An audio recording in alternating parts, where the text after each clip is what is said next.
extension of the state of emergency following an intense and at times contentious debate in the House of Representatives on Wednesday, where the motion officially passed in the early hours of Thursday morning. The measure secured strong backing from the government, which argued that the extension is necessary to support ongoing efforts to curb crime and maintain national security.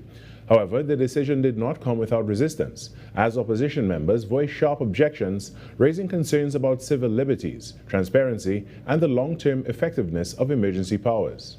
Despite these objections, the government's majority ensured the motion's passage, allowing the current SOE framework to remain in place for an additional 3 months. Under the Constitution of the Republic of Trinidad and Tobago, any further extensions beyond this latest period will require a higher threshold of approval, a 3/5 special majority vote in both the House of Representatives and the Senate. This requirement could make future renewals more politically challenging. In more news, Finance Minister Devendranath Tanku has firmly rejected suggestions that the government is planning to introduce new taxes. He emphasized that there are no measures in place to impose additional financial burdens on citizens, reassuring the public that existing policies are not aimed at increasing their cost of living. There are 31 clauses in this bill, Mr. Speaker, and not a single new tax that any citizen has to pay. You are misinforming the population. It's mischief. The only new introduction of a fiscal regime, Mr. Speaker, is for companies involved in drilling operations in marginal fields. Minister Tanku also addressed long-standing manpower challenges within the protective services, which he said the current administration inherited. Every arm of the protective services have faced staffing constraints and considerations and challenges under that former administration. And this shortage is directly related to the massive crime waves that existed under the PNM. It was PNM's refusal to act that facilitated the highest murder rates in this country year after year after year. We inherited a police service, Mr. Speaker, which was understaffed by an estimated 1,400 police officers. He pointed out that these shortages have negatively affected officers' morale. The proposed legislation would enable officers who serve in higher positions for periods ranging from 1 to 3 years to receive pension and gratuity benefits corresponding to those roles. And in some sport now, with the 2026 FIFA Men's World Cup set to kick off today, the Ministry of Sport and Youth Affairs celebrated the event with the hosting of the 2026 Football Fiesta at the Hazley Crawford Stadium on Wednesday.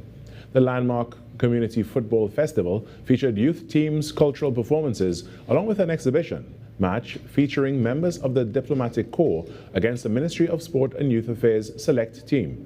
Speaking ahead of the festivities was Minister of Sport and Youth Affairs Philip Watts. This initiative represents a true whole-of-government approach, bringing together ministries, agencies, communities, and partners to use sports as a vehicle for youth development, national pride, and social cohesion. MSYA Football Fiesta is being hosted in collaboration with the embassies and high commissions of the United States of America, Canada, and Mexico, the 3 host countries of this historic World Cup. Their partnership with the Ministry of Sport and Youth Affairs reflects our shared commitment to building bridges between nations. And that's what's making the news this morning. Joining us right now, though, is Virmala Balkaran, the host of Trinidad and Tobago Today. Good morning, Virmala. Good morning, Carrie. I don't know if I would have made it to say good morning to you here. I may have missed our banter this morning. The traffic was so insane this morning. I wonder what, I mean, the weather is a little inclement. No, there is an accident. Yes, it's in the vicinity of the Port of Spain market.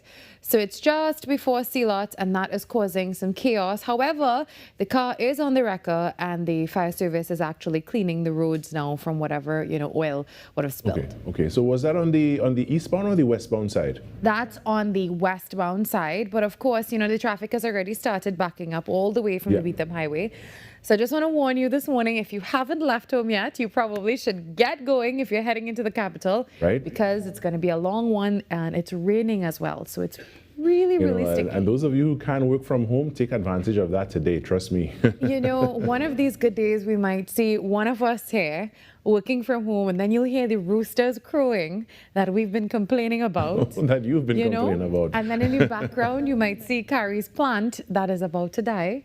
No. It's not about to die. It's gone. RIP. Yeah. Well, also today is a World Cup It's day. World Cup day, yeah. It's Oh the my first, goodness. first Are you day of the World excited? Cup. I am excited. I mean, all right, let me be honest here. I don't really follow football so much, but World Cup is a different story. Okay, right? I'm not a football fan whatsoever. I actually am a really big cricket fan, but I'm not a football fan. So I'm depending on you to give me all the details. And all Well, I have to find out from people who are really into it and really into sport. It's the biggest football competition in the world, and it's something to look forward to. You have any favorites though when it comes to teams? Absolutely none. I'm sorry. I am so sorry, but I'm just going to say whoever you support, I support. I'm a bandwagonist in that way now. Okay, yeah. We'll just jump on the bandwagon. That sounds good to me. But if you're looking for some really good insight into the World Cup, we actually have a brand new show starting right here on TTT, and it begins tonight at 8:30 p.m. It's called The Final VAR, and today on the show, we'll be talking about that with the hosts. That's Nasira and Mariah. So they'll be here to chat with us a little bit about that upcoming show. Oh, my friend's coming up. All right, I'm looking forward to that. Yeah, it's a whole reunion this morning, and we're looking forward to that conversation.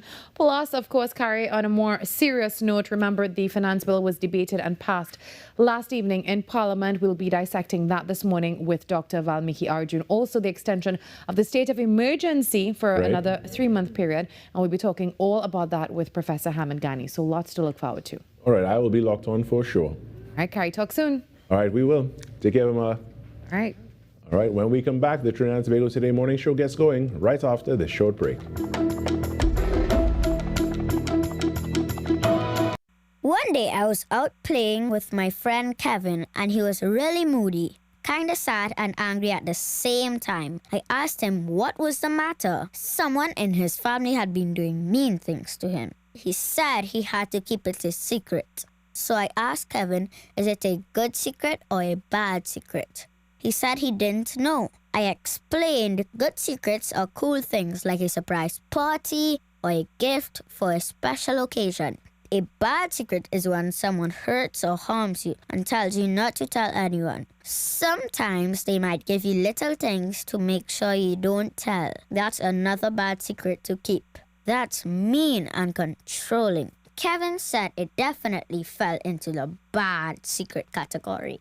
I felt this was something an adult should help with. Because as a child, when someone hurts you, you can feel really alone and afraid. And the best people to help you are the ones you love and really trust. I asked him if there was any adult that he trusted. So we worked up a little plan for Kevin to talk to one of them. A while after that, I could see my friend was doing much better.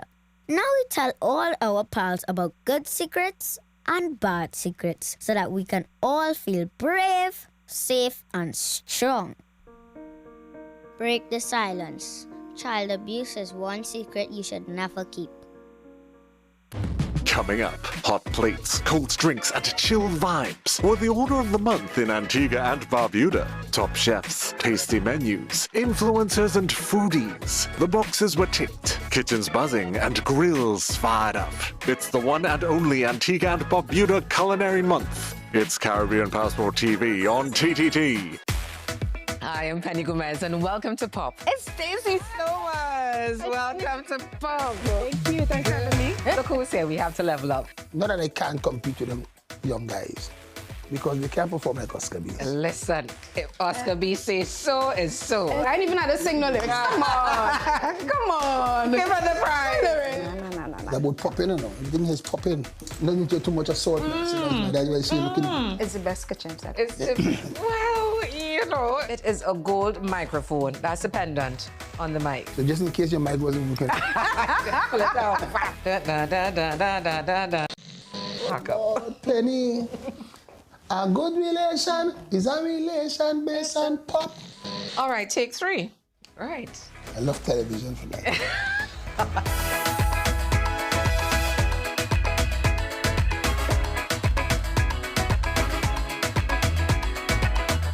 Fling out your hand, stick out your hand. Butterfly. Hey. Butterfly, Penny. Butterfly. Hey. Butterfly, still. Hey, Penny, You're wicked.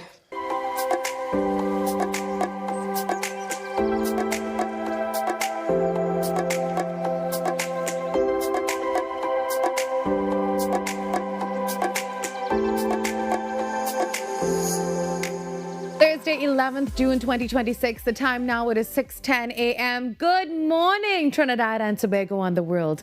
I'm Virmala Balkaran and welcome to Trinidad and Tobago Today. You know the drill. Let's take a look now at what's trending this morning.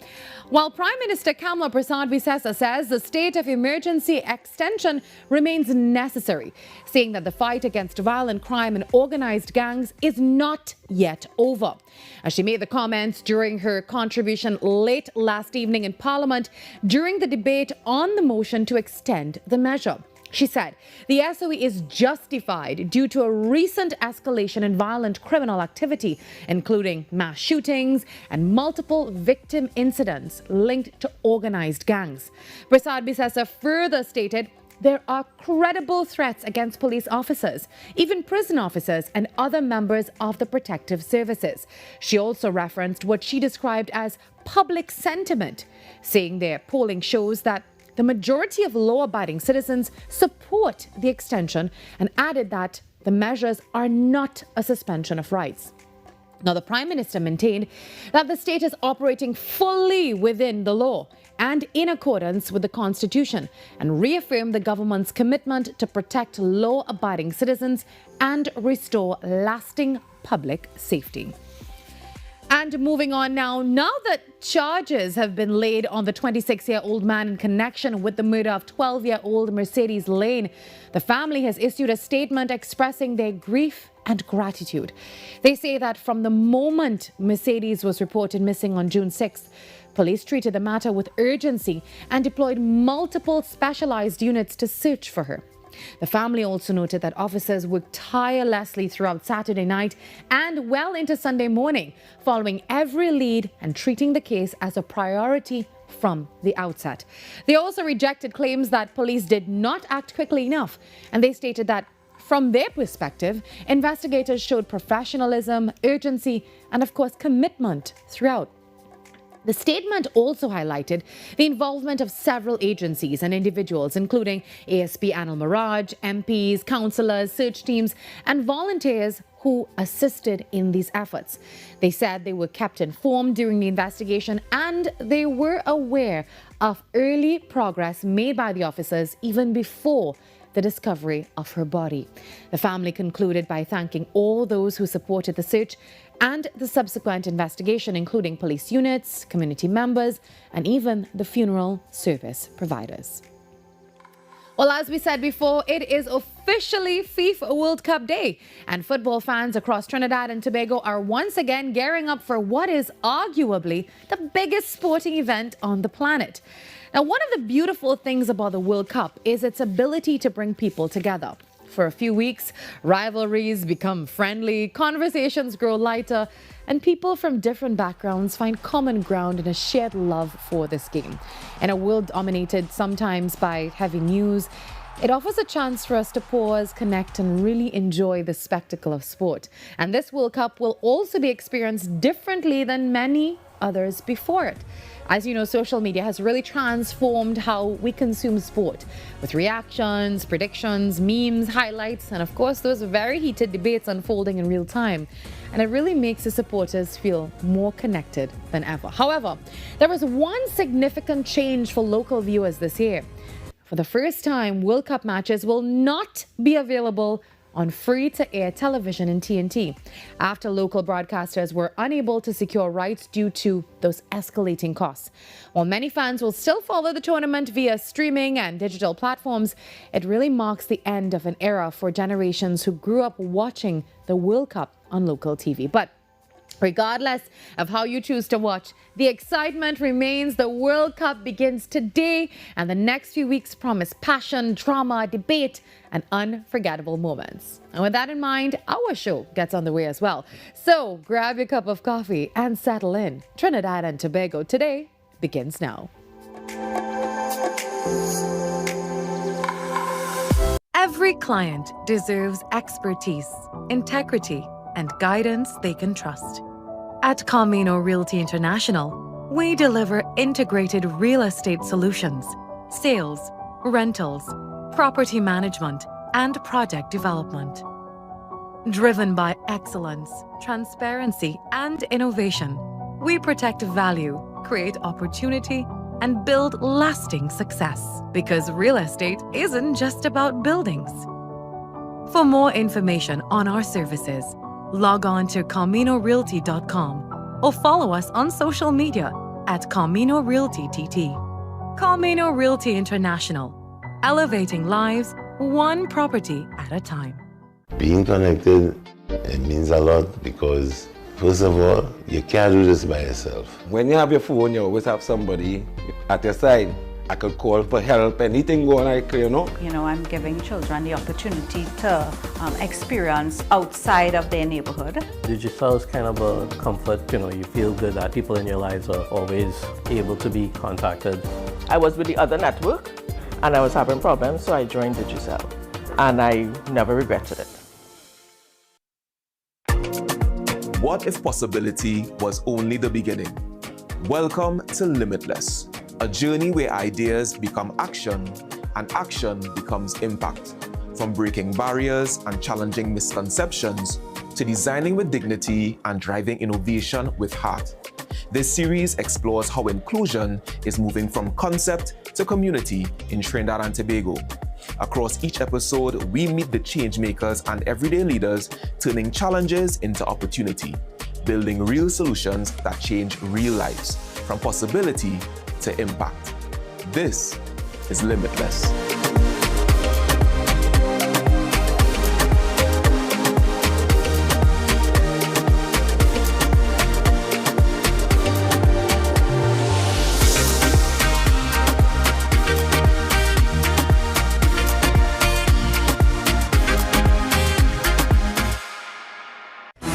Your world moves fast, so do we. TTT News brings you the people, events, and issues that matter most. Stay informed, stay ahead. TTT News, every night at 7. TTT News, committed, accurate, relevant.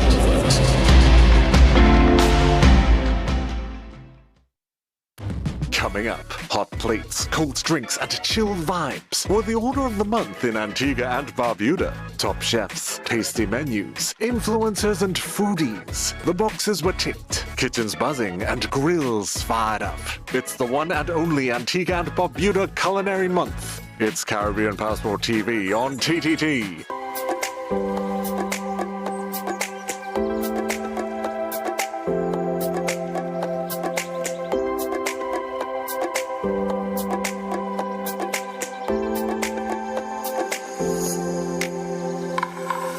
With the government extending the state of emergency for a further 3-month period, they're arguing that the measure remains a necessary tool in the fight against violent crime and gang activity.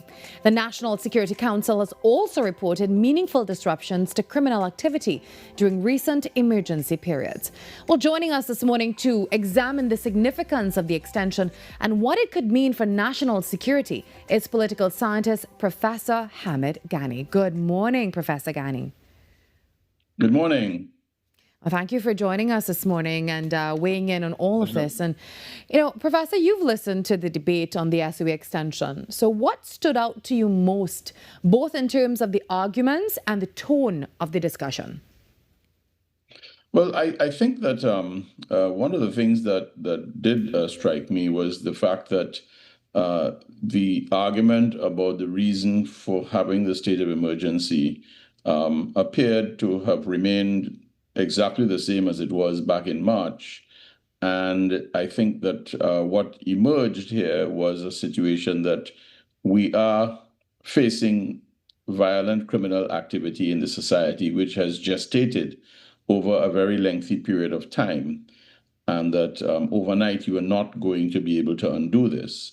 Now, one of the big challenges, of course, in societies like ours is how do you effectively carry out a strategy in the context of available resources in terms of the security services, as well as the societal adjustments. Now, you've had a range of emotions and opinions on the state of emergency. And I think that the context in which we must view this is that this particular state of emergency came after the failure to enact the Zozo bill at the end of January. And the Prime Minister had said back then that if the situation deteriorated and there was misbehavior, etc., in the society, that she would not hesitate to use it. So I think there was an underlying context, and the last state of emergency expired on the 31st of January, and this one was brought in on the 3rd of March. So the month of February was without a state of emergency, and obviously the activity that took place societally in February provided the premise for being able to come forward with this. The other thing was the extensions. Of course, the provision is made that when you make a presidential proclamation, you get 15 days off the top at the start from the pen of the president. Then Parliament can extend it. And we've had one extension that took place earlier. And then we now come to another one for another 3 months. That's going to take us into September. So I think that we're seeing arguments on both sides. One side is arguing that crime is no longer a problem and that they don't believe that the change should be made because of crime. And on the other side, you have that crime is still a problem and that you still do need the state of emergency. And I think that therein lies the debate about it. And I think at the end of the day, the arguments really have not been altered. The crime and criminality situation is not going to disappear just like that overnight. It is very deeply entrenched in the society, and being able to alter it and make changes to it is going to take some time, which I think is what we are witnessing now. Now, Professor, not just as a political scientist, but as a citizen as well, do you see the reasoning being advanced by the state of emergency, by the state for this extension, and how persuasive is that case in your view? Well, I think that it's persuasive to the extent that if we look at the media headlines that have run throughout the period of this particular emergency, some people have argued that not much has happened. I've listened to some of the vox pops on various television stations, and that's a sort of random anecdotal selection of people on the streets, and you get a mixture of views with regard to it. And it's one ranging from, well, it's not working, to yes, it's working and we need to keep it going. The fact is that I think it is a necessary exercise from the point of view that you are not going to overcome violent crime in a simple situation of a 6.5 months period. The state did attempt to go to Parliament with legislation that was mimicking the Jamaican legislation on ZOZOs, the Zones of Special Operations. And I think that the inability to get the special majority in the Senate back in January created the preconditions for this, which perhaps is more excessive than the ZOZO would have been. And I think that the emphasis has to be placed on dealing with the criminals as opposed to protesting somewhat about the various civil rights that people know they have to sacrifice during a period where you're trying to deal with violent crime. It's not an easy process. Fortunately, in our case, the state has resisted all of the calls that have been made to have a curfew, because there have been people who have argued that you need a curfew, and the government has resisted that because the curfew obviously is available to them, and they've chosen not to do it. It is a limitation on your rights, and that is what it means when a state of emergency makes incursions into rights and freedoms. Your freedom of movement, your freedom of speech, and various other things can be affected. But what we've seen now so far is that they have not been affected to the extent that we're talking about. We've heard, talks about Borough Day in Point Fortin, where, it was like regular programming and various other events where you see these kinds of views being expressed. Now, there have been, marches and demonstrations and so on. We've seen that, and the security services obviously monitor that activity. And I think that the big controversy that has erupted now is a question of the 15 buildings that have been listed as places where you have to stay 500 meters away. But the state has the ability to make such regulations based on whatever intelligence they have. We don't have that intelligence, is not being made public, and it won't be. And I think it's just a question of being able to respect that these are things that perhaps the state considers as necessary to do on the basis of intelligence that they have. Now, Professor, you spoke just now about curfew, and that's something that I also want to ask you this morning. Now, we've seen the comments online, we've heard the citizens, some people are saying a state of emergency without a curfew may not be as effective. What are your views on that? I think it has to do with the intelligence. It has to do with whatever intelligence is available to the state about various activities. And if it is that the action that has been threatened is of such a nature that a curfew is necessary, then you do it. Now, you can only get a curfew under a state of emergency. And we can recall that during the period of the COVID-19 situation, the government at that time had been using the public health ordinance as the basis for lockdowns and various other activities without any state of emergency. They've been able to curtail certain public activities on the basis of the public health ordinance. The one thing that they could not do under the public health ordinance was to have a curfew.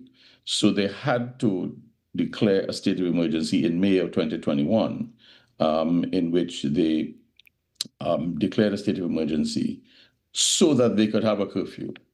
And that was the defining moment, so that having the curfew in order to further clamp down on the movements of the population during the COVID-19 period came from having to have a state of emergency. They could have done everything else under the public health ordinance, but they could not have a curfew.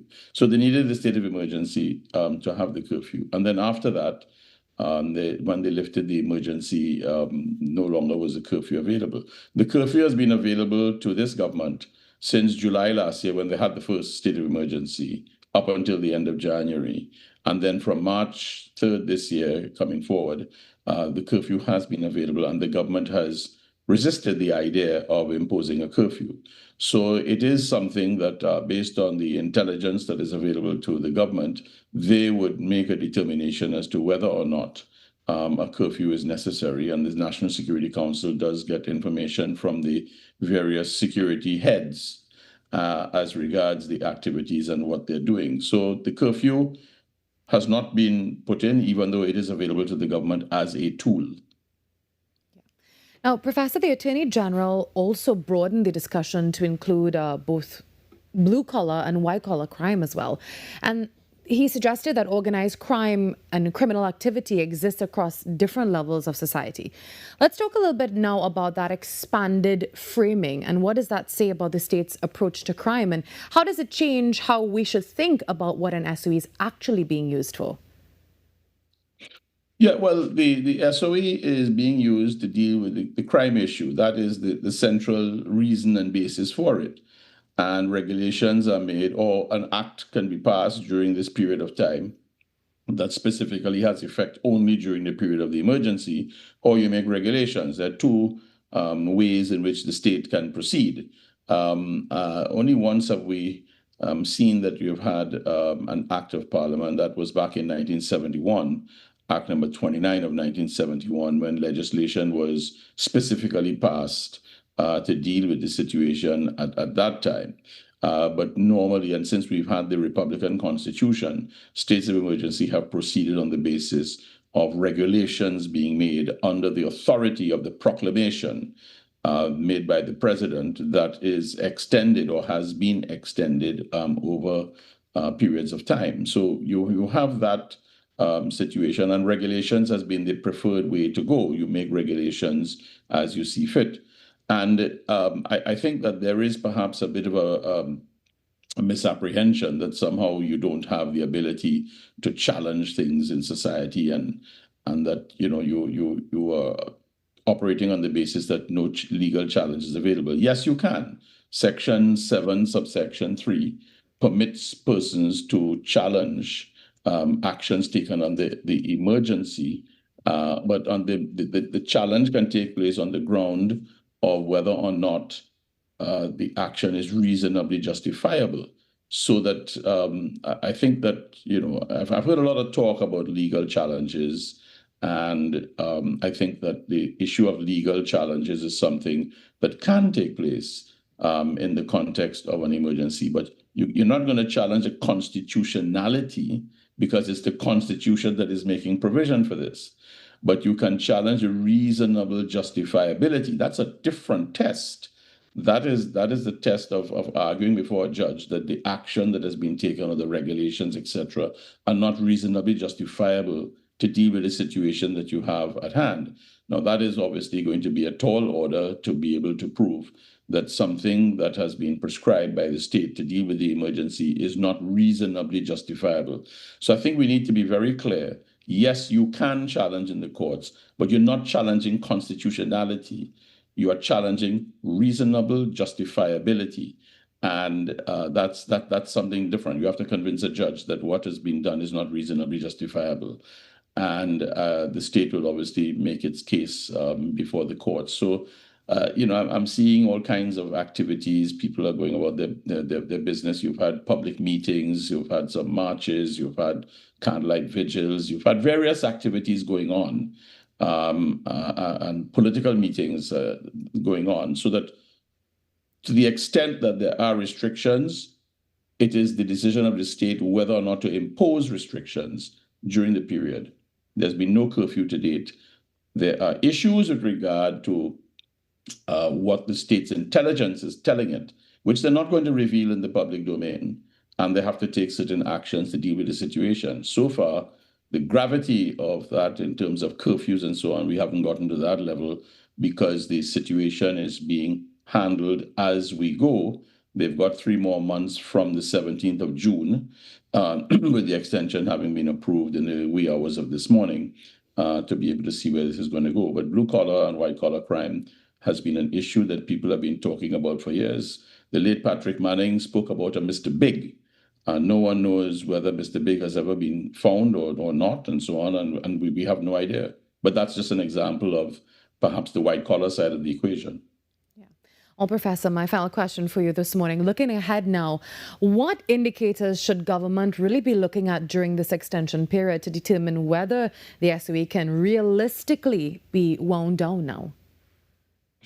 Well, I think that one of the things, and I've raised this matter in the public domain over the last few months, what had been used in terms of the media and commentators and others to judge performance on crime has been the availability of crime statistics and the extent to which the former government was measured on its crime performance. The crime statistics had always been used, the murder rate and various other rates and so on, in terms of violent crime. And we've seen this over the years of measuring crime and criminality in this country. And what I found interesting was that the yardstick of statistics seemed to have been set aside somewhat, and a new dimension of fear of crime and feelings with regard to fear of crime have come forward. Well, the fear of crime has always been there. It's the statistics is the critical thing. And the statistics have dropped dramatically in terms of the murder rate and some of the other rates and so on. So we have seen a drop. Hasn't gone away. The problem has not gone away, but the statistics have dropped. So I think that in terms of measurement, I think this society needs to be able to recognize that crime statistics remains an important yardstick of measurement of performance with regard to this. It was the yardstick that was applied to the former government, and I think it is a yardstick that should be applied to this government. Because if you're going to make any headway on this, you've got to be able to measure it. And I think that has been a matter of some debate. The issue of fear of crime has been there for many, many years. And the society is traumatized. I mean, we faced all kinds of gory headlines and gory stories, and we're still facing gory stories. So that people say, well, the emergency is there, so what's going on? The fact is, that's the depth of the problem that we're dealing with. Jamaica had this problem. They had about 17 states of emergency between 2018 and 2023. The opposition took them to court, and the opposition won their case. There was a lot of public commentary recently about using the Jamaican model. All of a sudden, that has withered away and is no longer being used because there is no equivalence with what happened in Jamaica and what is happening here. But it shows the depth of the crime problem that the government in Jamaica would have used 17 states of emergency between 2018 and 2023. And then after that, they passed the Zozo legislation, which they now use, so they don't have to pass states of emergency like this over and over and over again. All right, Professor, thank you so much for spending time with us this morning and helping us to unpack all of this, and we'll talk to you soon. Have a good day. Thank you very much. All right, that was Professor Hamid Ghani talking all about that the state's extension of that state of emergency now for the next 3 months. Well, when we come back, we speak with Dr. Valmiki Arjun. We shift gears now, talking a little bit about that finance bill that was also passed last evening in Parliament.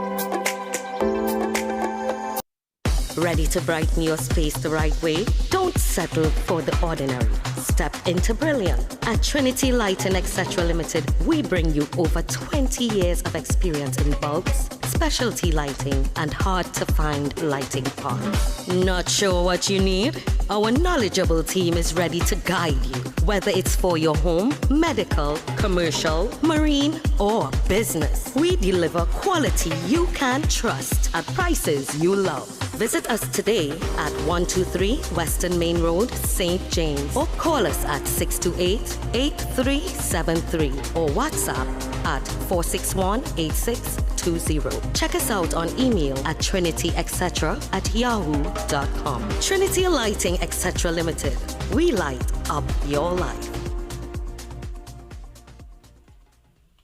Being connected, it means a lot because first of all, you can't do this by yourself. When you have your phone, you always have somebody at your side.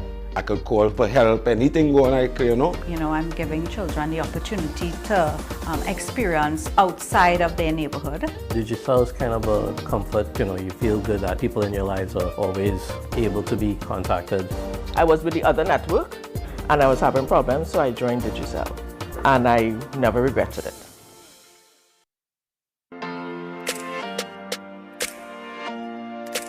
Hi everybody, I am Leah. And I'm Dion. And we are the Duncans.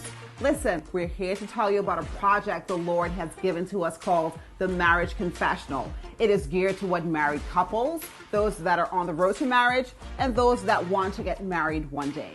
So join us on TTT and on Facebook and YouTube at TTT Live Online. The Marriage Confessional, only on TTT.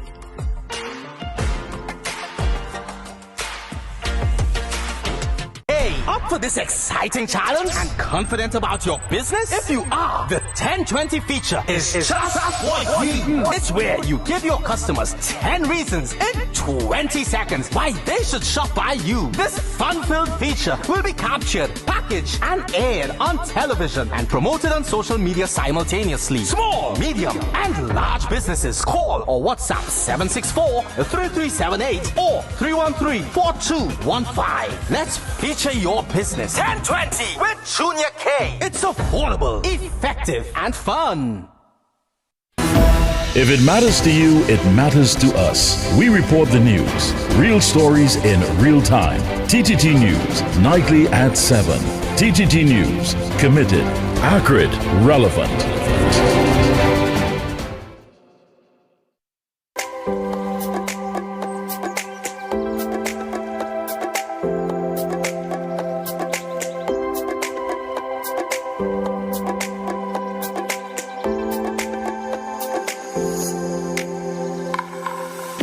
Finance Bill 2026 is part of the work of keeping promises and making people's lives better. It is where policy begins to take shape as law. It is where fairness is given structure, where responsibility is recognized, and where the machinery of the state is adjusted to serve citizens better.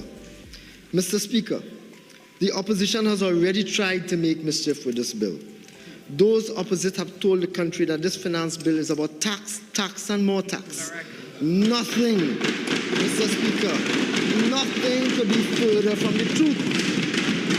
And they celebrate their misinformation, Mr. Speaker. So let me begin by addressing the mischief of the PNM, Mr. Speaker. There are 31 clauses in this bill, Mr. Speaker, and not a single new tax that any citizen has to pay. The Finance Bill 2026 has been passed in the lower house and introduces a range of measures aimed at supporting economic activity, strengthening tax administration, encouraging investment in the energy sector, and providing relief for pensioners. With a mid-year budget review expected in the coming days, the legislation is likely to play an important role in shaping discussions on the country's economic outlook and fiscal priorities. Well, joining us this morning to examine some of the key provisions of the bill and what they could mean for the economy is the economist Dr. Valmiki Arjun. Good morning, Dr. Arjun. Hi, good morning, and thank you very much for having me once again. Now, the finance bill has been passed in Parliament and, the mid-year review is just days away. So how would you assess now the current state of Trinidad and Tobago's economy? So by and large, the economy is in a stable position. We continue to grow. Inflation is quite low at about 0.4%.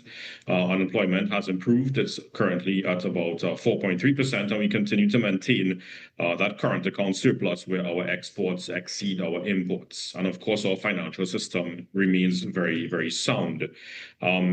What we've noted is that the pace of growth has slowed. The IMF projects that real GDP growth would be about 0.8% in 2026. But by next year, we're anticipating growth to rise to about 3% in 2027, especially when new gas projects like Manatee comes online.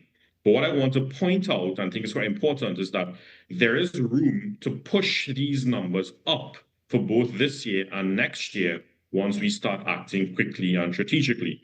One major opportunity, of course, comes out of the non-energy sector, or several opportunities, rather, could come out of the non-energy sector. One could be, for example, food processing. Agro-processing could play a bigger role.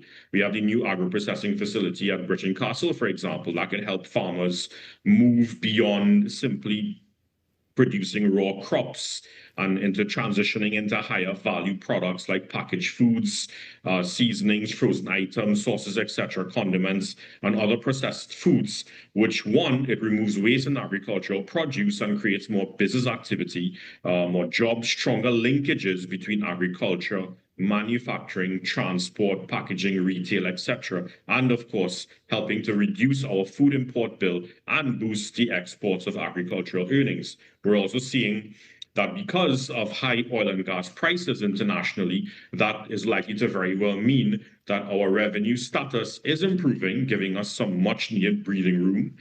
The improved revenues will help to reduce the fiscal deficit. It will support capital expenditure in particular, which is the most productive side of government spending, infrastructure spending. And if revenues continue to improve, fiscal management remains strong. It supports investor confidence. It helps to improve the country's credit outlook. And I think hopefully that given that our revenues are likely to be increasing with where the energy prices are at, we could very well see that by the end of this year, an improvement in our credit rating, especially the outlook aspect. Right now, we're at BBB- with a negative outlook by Standard & Poor's, for example. That could very well change from a negative outlook, at the very least, a stable or even a positive outlook. HSF is at about $6.6 billion US as well. The debt burden something we need to continue to watch. Public debt is about 148 billion, or about 85% of GDP. But again, stronger energy revenues, especially what could very well happen in 2027, 2028, with improved gas production, could certainly help to slow the rate of debt growth and create the space to continue to rebuild our fiscal buffers. What's also very important to remember, performance of state enterprises and continuing to ensure that they perform profitably, because this would imply higher corporation taxes collected by the state, higher dividend payments by the state. For example, the Prime Minister recently announced NGC earned approximately $3.38 billion in profits last year. That's the highest in about well over a decade. That means the state will earn more from NGC via their tax revenue payments and also dividend payments to the state. So one would appreciate from this how state enterprise performance is an avenue to help to lower the reliance on debt. All right, Dr. Arjun, you talked about energy, and that's one of the major talking points in this bill as well. And one of the major measures in the bill is the introduction of the incentives for marginal marine gas fields, including, I think, an 8% royalty rate and enhanced capital allowances. So how significant are these measures for the energy sector? Well, this is actually something I was very encouraged to see the minister speaking about, because this is something I have been calling for the last 4 years, perhaps. Marginal gas fields are a very important supply intervention for TNT's energy sector. What you find is that these energy majors, they operate on large acreages, but within these large acreages have small or marginal fields, offshore fields, that remain stranded and undeveloped, even though they contain gas that could help to boost the national supply of gas, that could help to boost our LNG output. It can help to boost our petrochemical production. Now, under the normal fiscal terms, financial packages that is offered to these energy companies, they might not find it financially attractive to the end when they compare it with other opportunities in their global portfolios. But with the new fiscal terms being offered, this 8% royalty and the 130% of qualifying expenditure to be deducted over 5 years, that could very well help to reverse the underinvestment in these marginal fields and improve the economics of developing these smaller marginal fields. Right now, the royalty is set at about 12.5%. But the bill proposes that the marginal fields will then have a royalty that's dropped to about 8%, and of course the 130% of expenditure to be deducted over 5 years. And this is quite significant. First of all, a royalty is charged on production, not profits. So therefore, even if hypothetically a project doesn't earn as much as one would anticipate, is not as profitable as one would anticipate, the company will still have to pay the royalty once the gas is produced. And for a marginal field that will tend to have less reserves compared to a very large field, a high royalty could very well make the project unviable before it even starts. So lowering the royalty to 8% is actually quite a positive thing. It makes the project more financially viable. Government is effectively saying that, look, it's better to earn 8% when in producing from a field, a marginal field, compared to earning nothing if that field continues to be stranded. And this is economically sound because the field would have been otherwise not developed. The 130% capital allowance also lowers the taxable profits, that portion of profits to be taxed over time, and it improves the project return. So, for example, if a company were to spend, let's say, about 100 million in qualifying investment for the marginal field, it'll be allowed to deduct 130 million over time within 5 years.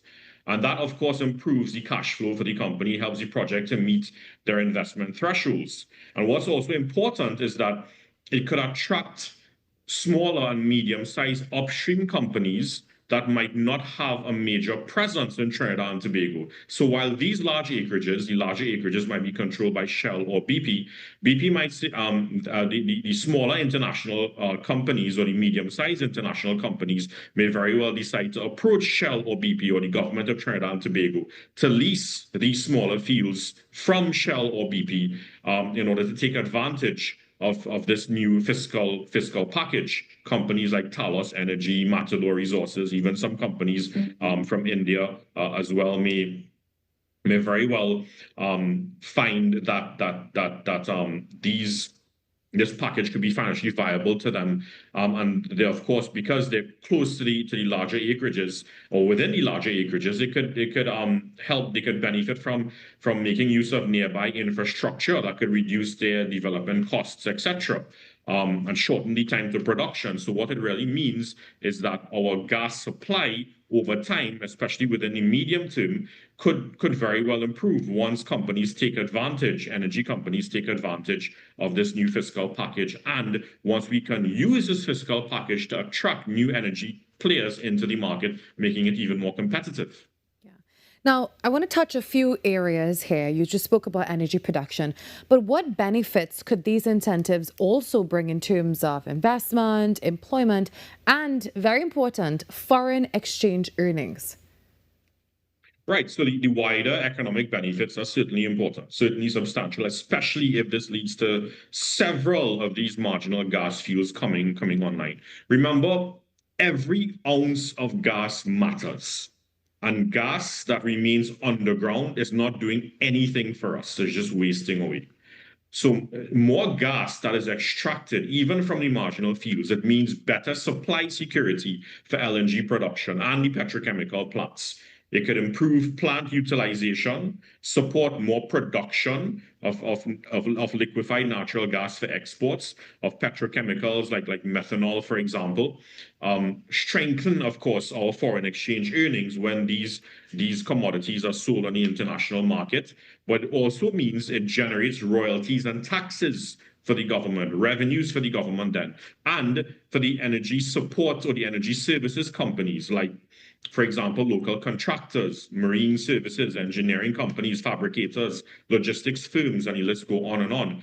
The amount of business opportunities that they would get when the marginal fields come online and gas production improves when as a whole, these energy-related activities were to increase, the profitability of these companies would go up as well, which in turn means that not only do these companies perform well, not only do they help to create or stimulate more job creation, especially within the energy sector, it means the state, they earn more revenues at the end of the day from the taxes that these companies were to pay, which in turn means they have more money to spend on the development of the economy. So if properly managed, and I have no doubt that it will, these measures could unlock gas that would otherwise remain underground and convert stranded resources into production, into revenues, into job creation, into foreign exchange. Well, my final question for you, just a few minutes before the news, Dr. Arjun. The bill also provides tax exemptions on income derived from approved pension and deferred annuity plans. Now, a lot of people will be interested in this one. How could this impact retirement planning and savings, the behavior of savings and retirement planning among the citizens? So I think this measure, I know it was spoken about earlier this year as well, it supports the financial dignity of retirees, plain and simple. Pensions are deferred earnings or money that workers set aside over decades through a pension plan.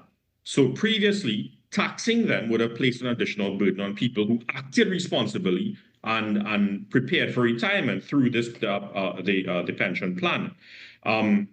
Now, the immediate implication, of course, is that once this is reversed, and I think it has been because the measure was put in place since January of this year, it means that it's an injection of purchasing power, especially for persons when they retire. It allows them to retain a greater share of their pension income, acknowledging and reinforcing the principle that the pension system should support and not erode the financial independence during retirement. The most immediate implication is a rise in disposable pension income for those retirees that are benefiting from this move, especially those who earn more than $90,000 annually in pension income. right? Now, this is a tax savings benefit. It's not to be taken lightly because pensioners are more likely to spend the additional income on essentials like food, like utilities, medicine, transport, household services, and the list goes on and on. So this means the measure could support consumption in a steady and a predictable way. And since the benefit is derived through a lower tax rather than a one-off grant, it also gives household a recurring improvement in their monthly cash flows as well. So it essentially improves the purchasing power of retirees. Every dollar paid in tax is a dollar less than that is available for essential living expenses. And that could have placed an unnecessary strain on fixed retirement incomes. But by removing this tax burden, the reform acts as a cost of living cushion. So it helps retirees maintain a greater share of their pension, improves their capacity to meet daily living costs, and manage their higher living expenses, particularly in areas like healthcare, food, medication, and the list goes on and on. The central bank data would show that we have a significant pension sector with about 177 active private occupational pension plans at the very least. And they, of course, will have tens of thousands in total of active and deferred members. So when retirement payouts become tax-free, pension plans, annuity products become more attractive compared to simply putting money in a regular savings account, which will earn you far less interest and returns. Over time, this measure could very well lead to more long-term contractual savings via pension plans, which would benefit the country by also building up larger pools of domestic capital for investment as well. And of course, there's a confidence effect. When the government signals retirement income will not be taxed, it reassures the working individuals, retirees, etc., that the Dr. rules Arjun, around long-term savings are stable and supportive. We're going to have to cut you short here. Thank you so much for joining us this morning. And we will continue this conversation with you in the coming days, and we look forward to that. Have a good day. Thank you very much. Thank you for having me. All right. Thank you so much to Dr. Valmiki Arjun. We've got the news coming up. Carrie's up next with the Major Network News at the top of the hour. A short break before that. See you inside hour number 2.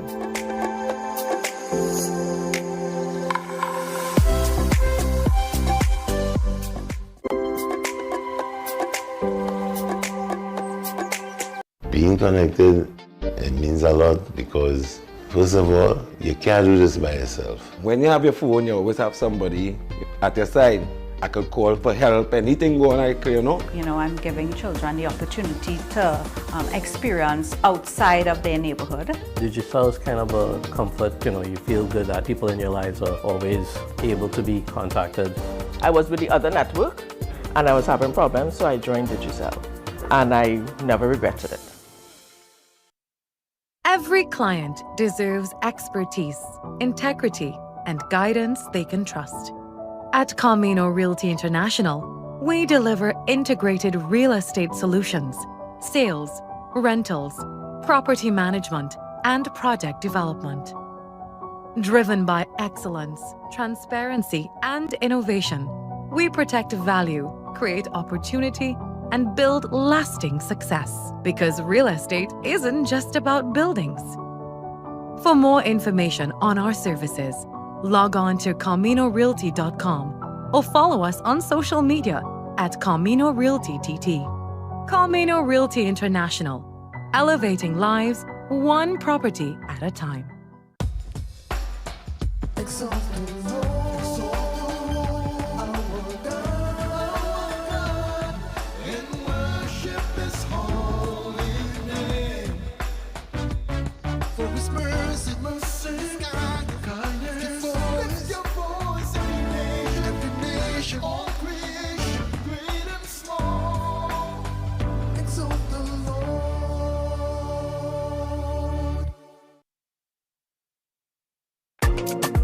What if possibility was only the beginning?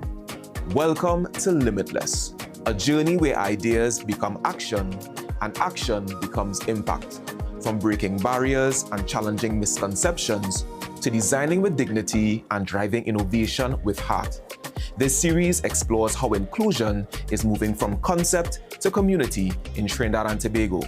Across each episode, we meet the change makers and everyday leaders turning challenges into opportunity.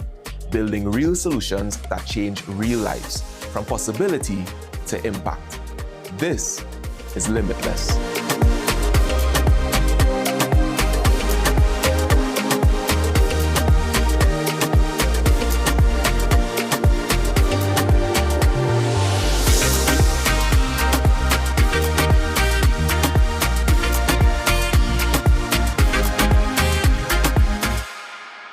TTT News, every night at 7. TTT News, committed, accurate, relevant.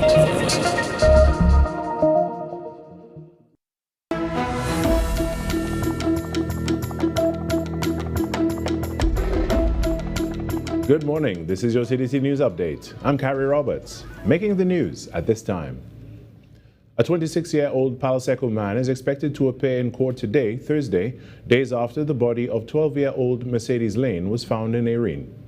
Homicide investigators have charged Richard Renales with murder following legal instructions. He was arrested hours after the child's body was discovered on Sunday. Mercedes, a Standard 4 student, had been reported missing after being placed in a PH taxi on Saturday but never arrived home. A search ended Sunday morning when her body was found near Carapal Road. An autopsy confirmed she died from injuries sustained in an attack. Police say the investigation was handled with urgency as Commissioner Alistair Guevara pledged justice and reaffirmed the TTPS commitment to protecting children. In other news, the government is strengthening public health measures in response to an Ebola outbreak impacting parts of Africa, introducing updated travel advisories and tighter border controls. Citizens are being advised to avoid all travel to 3 high-risk countries where active transmission of the virus has been confirmed. Democratic Republic of the Congo, Uganda, South Sudan. These countries are considered high-risk zones.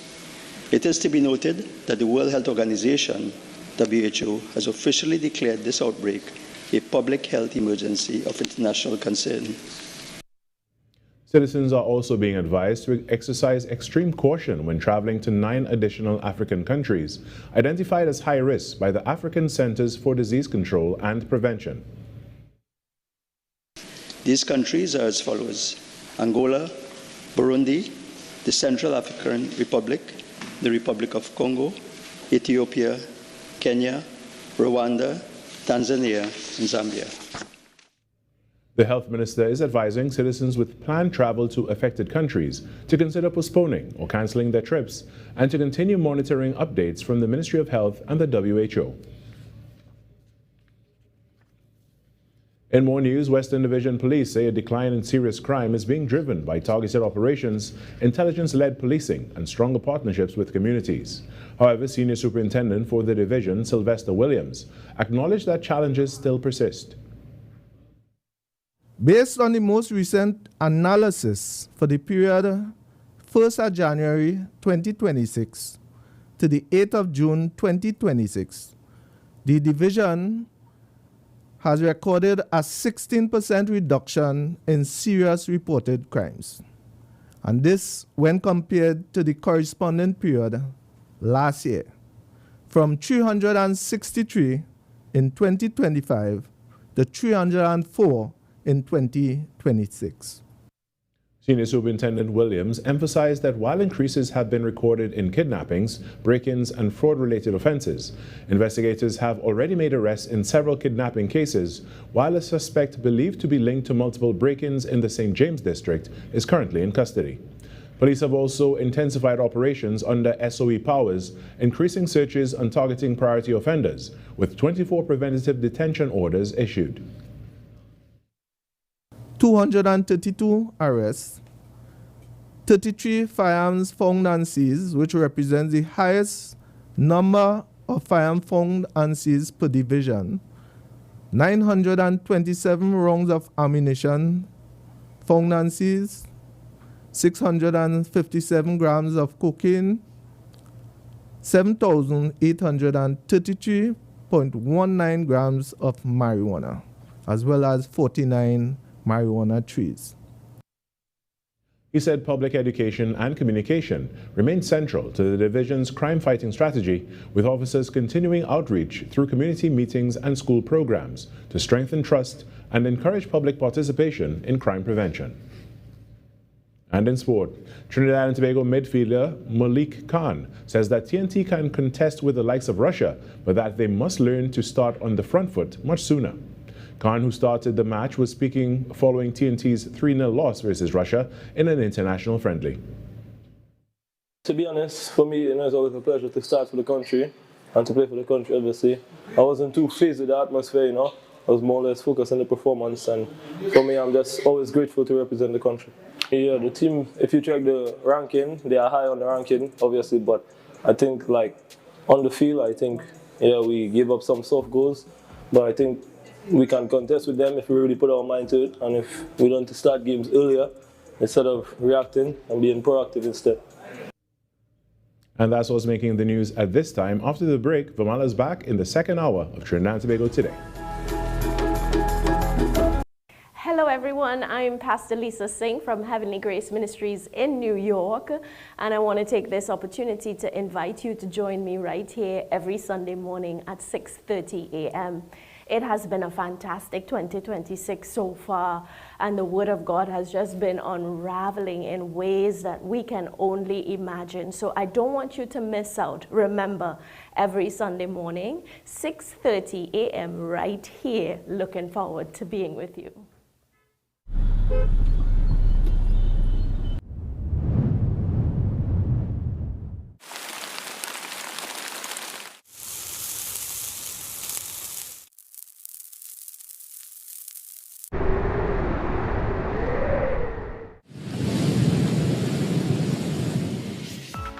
TTT Weather with Zaina James, daily at 7 p.m.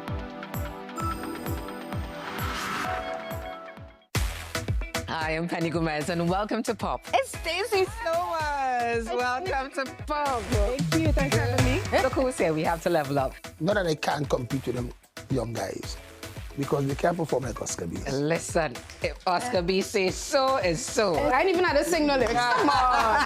Come on. Give her the prize. No. It's about popping, Everything is popping. Doesn't take too much assault. So that's why she's looking. It's the best kitchen set. Well, it is a gold microphone. That's dependent on the mic. So just in case your mic wasn't working. Pull it out. Hack up. Oh, Penny. A good relation is a relation based on pop. All right, take 3. Right. I love television for that.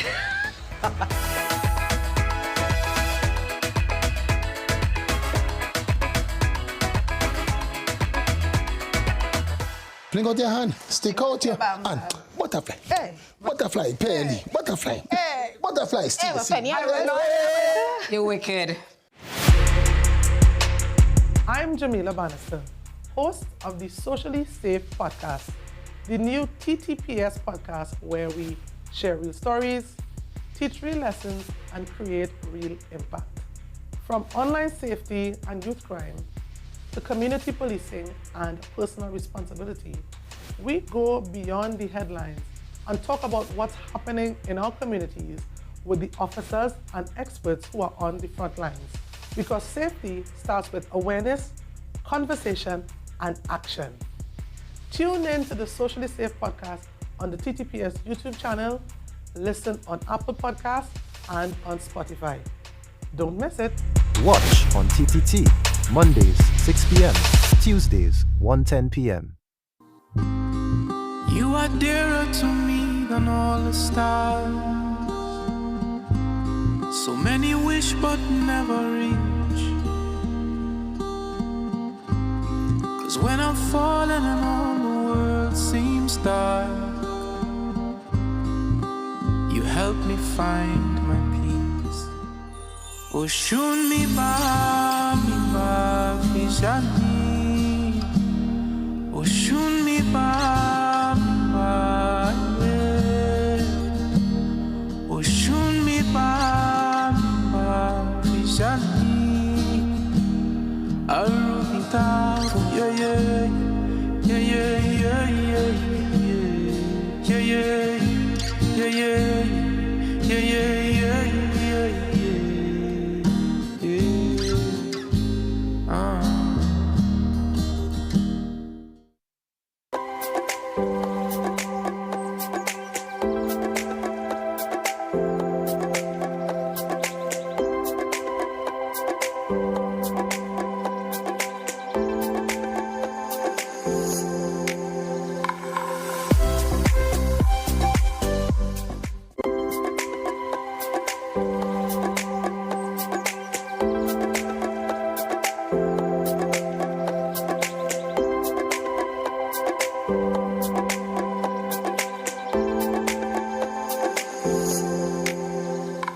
Welcome back to Trinidad and Tobago Today on TTT. If you're streaming us live on Facebook or YouTube, a special good morning to you.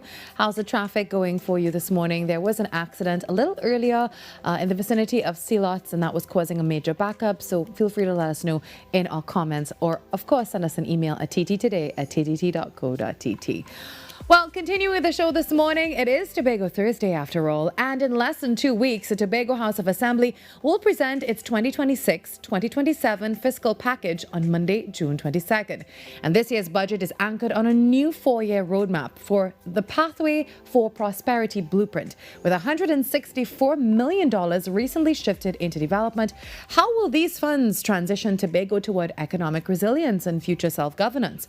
Well, joining us this morning to break down the fiscal strategy is the Secretary of Finance, Trade and the Economy, Councillor Petal Ann Roberts. It's great to finally have you in studio with us, Councillor. Good morning. It's a pleasure to be here. Absolutely a pleasure. Welcome to the Sister Isle. Yes, definitely. It's always a pleasure. I'm sure it's wonderful for you to also visit the Sister Isle. Yes. So it's always next time good we're to be speaking, here. hopefully I am on your side of yes. things. So let's start here. The blueprint spans from 2026 to 2030.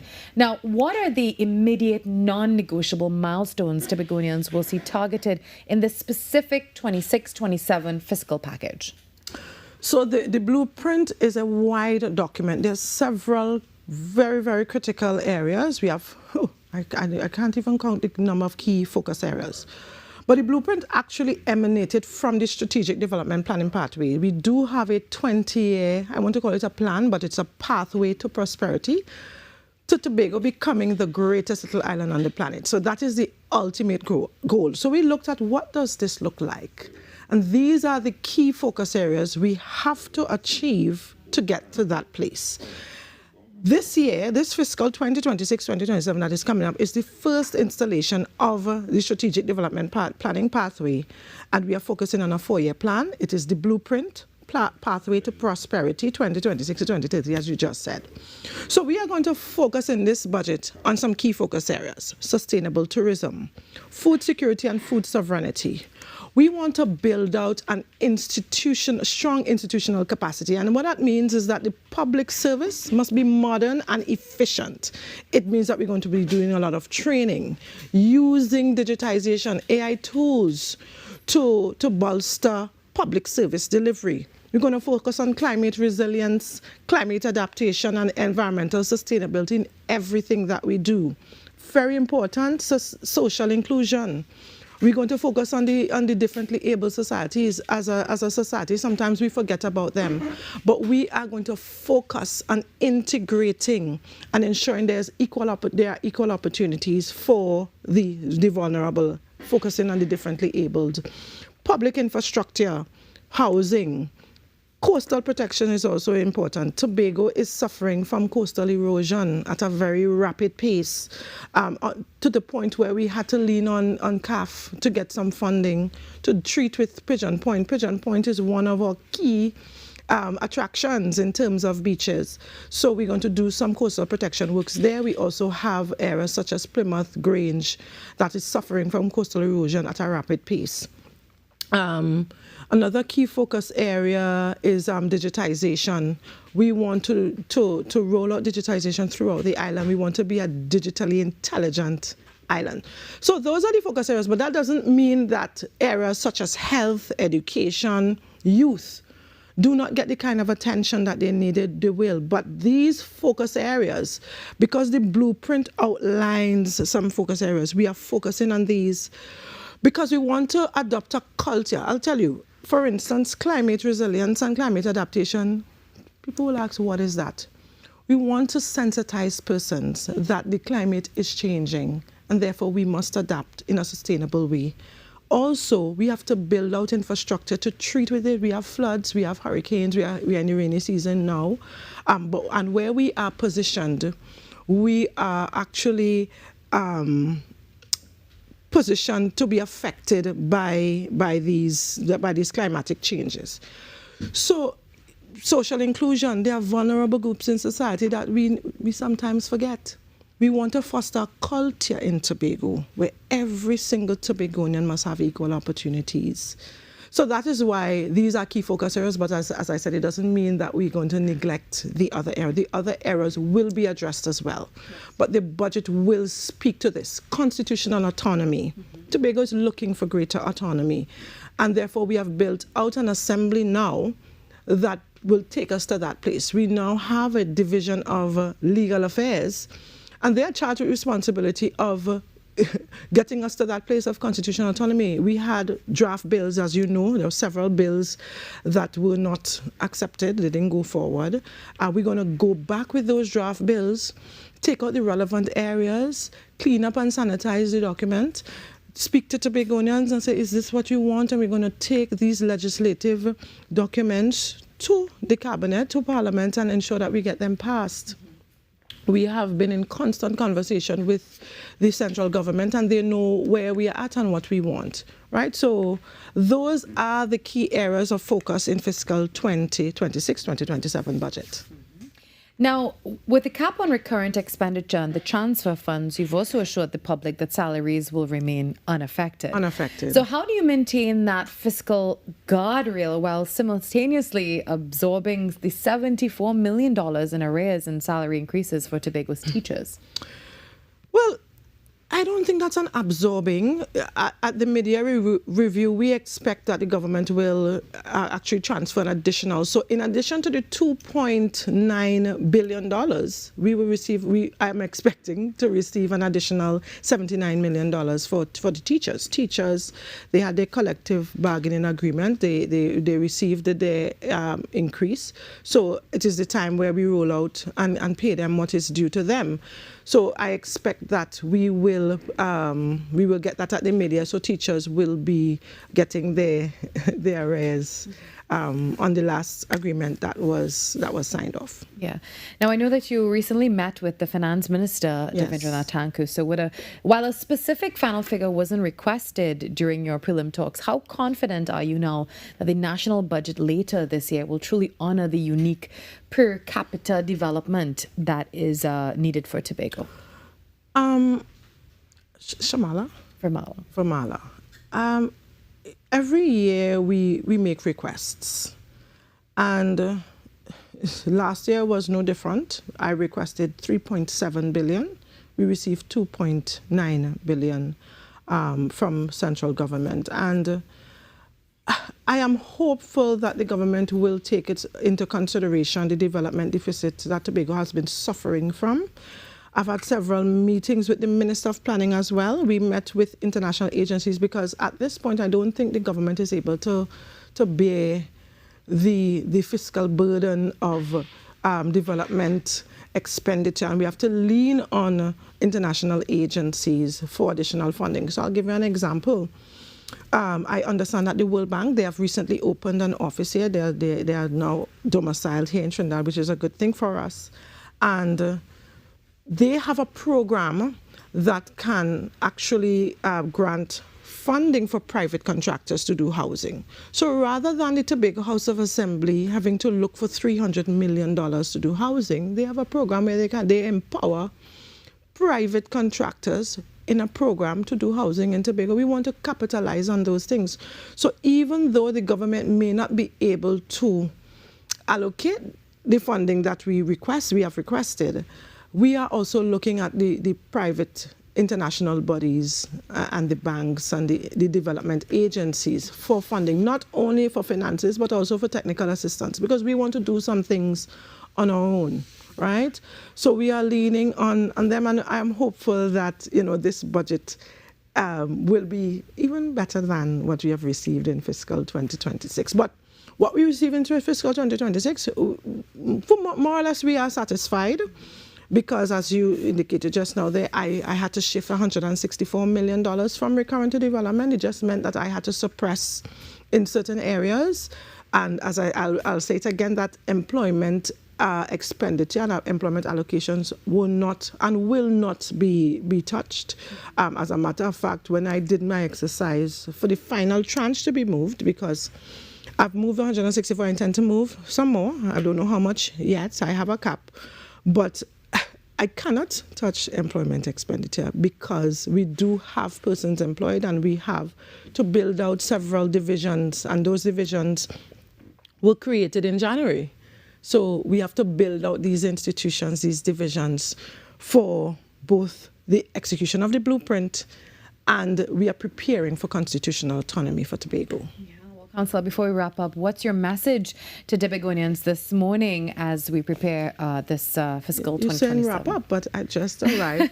But to wrap up, this budget is a people-centered budget. I didn't get to mention that we did have consultations. We consulted with 8 key groups across Tobago. We had an open platform, a portal, an online portal for persons to also air their views, recommendations, voice of what they want to see for Tobago. We are taking those things into consideration, and we have a results-based, outcome-based, output-based budget in 2027. It's people-focused. We are focused on getting Tobago to a place, a modern, efficient, people-focused environment. And thank you for having me. I can't believe that we are wrapping up already. But, you know, I also want to tell Tobagonians that we are on a trajectory to a pathway to prosperity. And this budget actions and deliberately gets us to that point. As I said, it's the start of the blueprint, and we have a dashboard now where we are going to be monitored and evaluated to ensure strategic coherence, that we remain focused on the development goals for Tobago. So we're not all over the place in terms of what we want to do, but we're going to stick to this short-term, medium-term official plan to get to Tobago to being the greatest little island on the planet. Thank you very much, Councillor. A focus on the strategic development of Tobago. Yes. All right. Well, we'll talk to you soon, and we'll continue to follow how this all goes as we look to Thank you for having fiscal 2027. And we invite you back here. And as I said, hopefully our next conversation will be in Tobago with you. Absolutely. All right. The time now 7:22 on Trinidad and Tobago Today.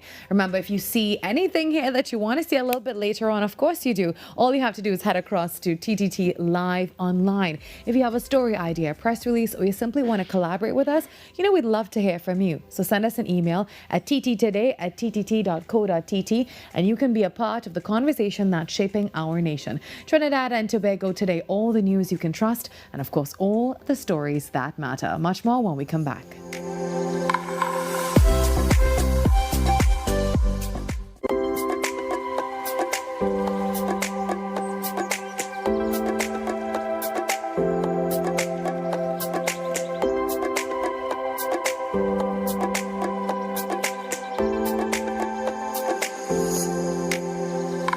Every client deserves expertise, integrity, and guidance they can trust.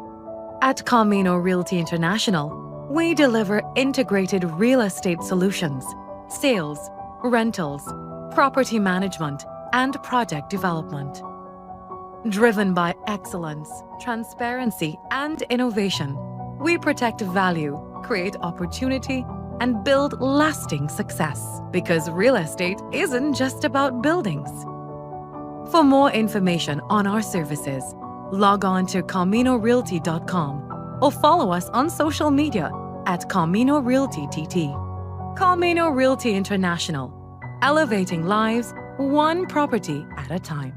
Being connected, it means a lot because, first of all, you can't do this by yourself. When you have your phone, you always have somebody at your side. I could call for help, anything going like, you know. You know, I'm giving children the opportunity to experience outside of their neighborhood. Digital is kind of a comfort, you know, you feel good that people in your lives are always able to be contacted. I was with the other network and I was having problems, so I joined Digicel, and I never regretted it.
Hi, everybody. I am Leah. And I'm Dion. And we are The Duncans. Listen, we're here to tell you about a project the Lord has given to us called the Marriage Confessional. It is geared toward married couples, those that are on the road to marriage, and those that want to get married one day. So join us on TTT and on Facebook and YouTube at TTT Live Online. The Marriage Confessional, only on TTT.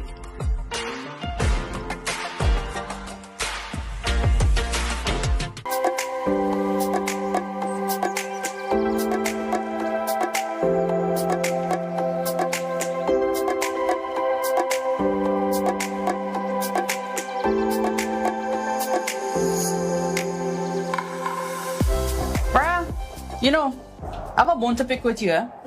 You still supporting that side, yeah? Obviously, till the day I die. But you really think they could win our title again?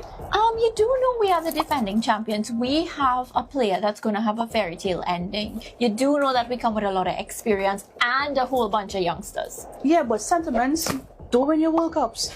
You know what? I'm not having this with you right now. I'll see you on the final VAR. Catch all the action on the final VAR right here on TTT and TTT Live Online from 8:30 p.m. starting Thursday, 11 June 2026. Football fans are in for a brand new experience on TTT. Tonight marks the premiere of the final VAR, a lively football discussion show where rivalries, predictions, hot takes, and plenty of debate take center stage. Well, joining us this morning are the two women leading the conversation on news anchor Mariah Ramharak and our sports anchor Nasira Mohammed. Good morning, ladies. Good morning. It's a beautiful morning. I mean, what starts today? Well, it's World Cup Day. The best day. And I know you are both excited because not only does the World Cup begin today, but your show premieres tonight. Are you excited? Yeah, you know, this show started through a conversation with Nasira and I at my desk, because we both have that passion for sport, right? And we were talking about, you know, what it would mean to, of course, have these discussions, these debates. I never agree with Nasira when she talks. So I felt like, you know, this would make great TV. And sport is so controversial, but it also brings people together. And truly, that was the birth of this show. Nasira, how do you feel about, about that little banter between you both? I beg to differ with Mariah 100%, because we do agree on some things, and we always want West Indies to do well, and we always want Trinidad and Tobago to do well.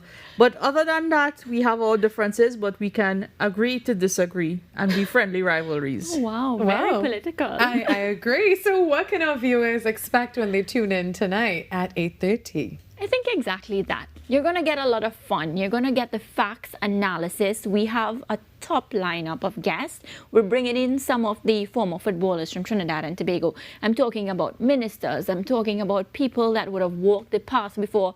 We're even trying to get somebody from the Soca Warriors who would have taken part in the World Cup. So that's the caliber of guests we're thinking about. I'm thinking international, you know, so it's going to be really, really big. All right. It's not going to be just about chatting about football and the stats and analysis and stuff like that.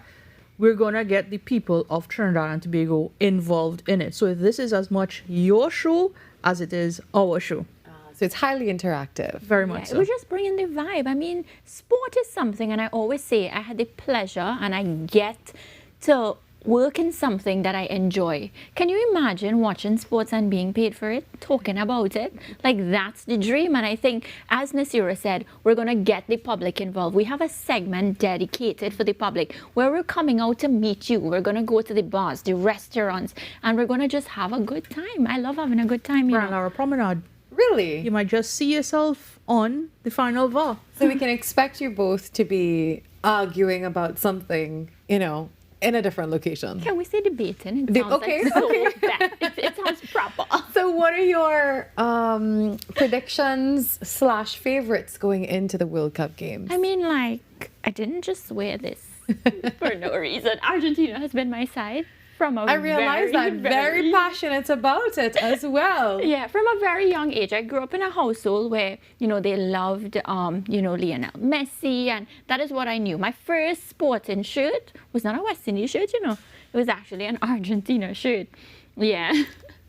So, I mean, that would be my favorite. But if I'm being realistic, there are a lot of top teams that are coming for the World Cup this year.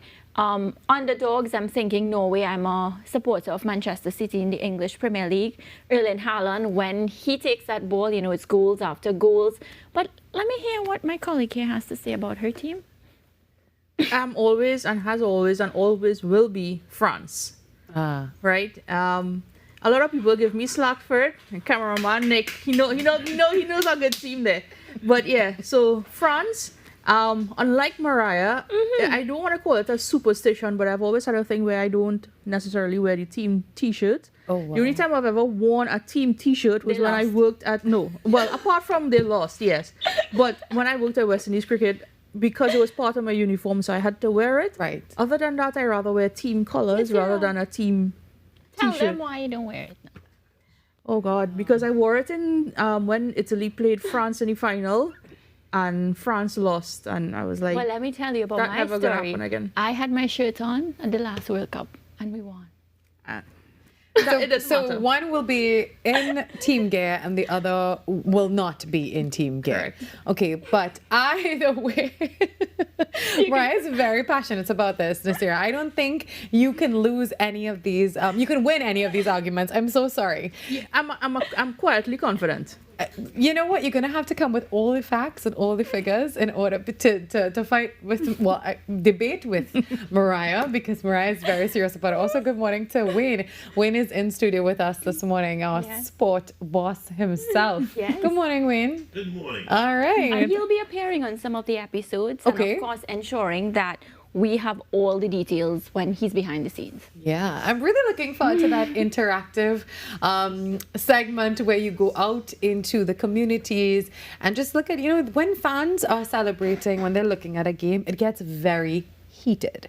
And you know what also makes our program extra special is the fact that we're the only ones that are going to have two women carrying the show. I love that. A sports show. I absolutely love that. Does everybody give us slack? And I know it. I mean, I have colleagues that we have here at TTT who sometimes they be like, "Shirley know what she's talking about." But yes, we do know what we're talking about, and you can listen to us tonight on the Final VAR. Woman in sport. I love that. Yeah. So you've got news, and then right after that, you're into the premiere of the Final VAR. So you have a very packed night ahead of you. And we're here at 7 o'clock this morning. That's okay. We only here for you. Yeah, look at that. They're here to join me. I feel very special. And it's also a rare moment where three of us actually get to be on set together. So it's a very special one. I love that for us. So, ladies, your show tonight, it premieres at 8:30 p.m. What do you want to tell the public? Why should they tune in? And what can they look forward to tonight? Well, tonight we have a very, very special guest. Our producer is in here, so I don't even know if we can tell the viewers who that guest is going to be. But what I will say, it is a former footballer. He would have walked the path before, and it's somebody I have a lot of respect for. I can't wait to hear what he has to say. We're going to be discussing, the match that takes place today.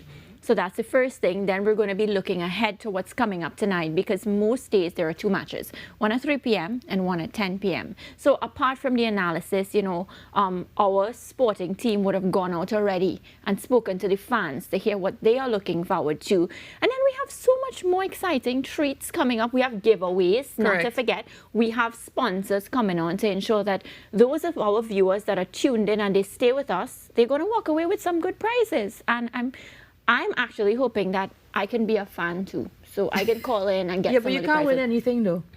Why? Well, you get to look forward to all of that and more on their show tonight at 8:30. Nasira, what's the sport forecast for tonight? Well, in addition to FIFA World Cup starting, ICC Women's T20 World Cup starts tomorrow. And England play Sri Lanka, I think it is, in the first game. So we have cricket, we have football, we have NBA. New York Knicks pulled it off in 1.2 seconds or something like that. Yeah. Tipping from the OG in New York give New York Knicks a 3-1 lead over San Antonio Spurs. I mean, that's just headlines and highlights. So tune in tonight at 7 o'clock for the 7 p.m. news for your full sportscast. All right. It's a good time to be a sports fan, Yeah. Everything is happening. Yes, everything is happening. And then we also, on the cricket side of things, we're looking forward to CPL in, some coming weeks. So that is something that we will look forward to more debates with both of you. Well, we get ready to take a break now. When we come back, we link up with Sweet 100.1 FM.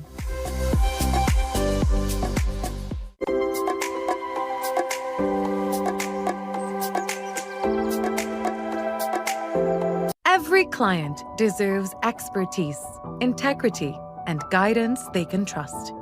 At Camino Realty International, we deliver integrated real estate solutions, sales, rentals, property management, and project development. Driven by excellence, transparency, and innovation, we protect value, create opportunity, and build lasting success. Because real estate isn't just about buildings. For more information on our services, log on to CaminoRealty.com or follow us on social media at Camino Realty TT. Camino Realty International, elevating lives one property at a time.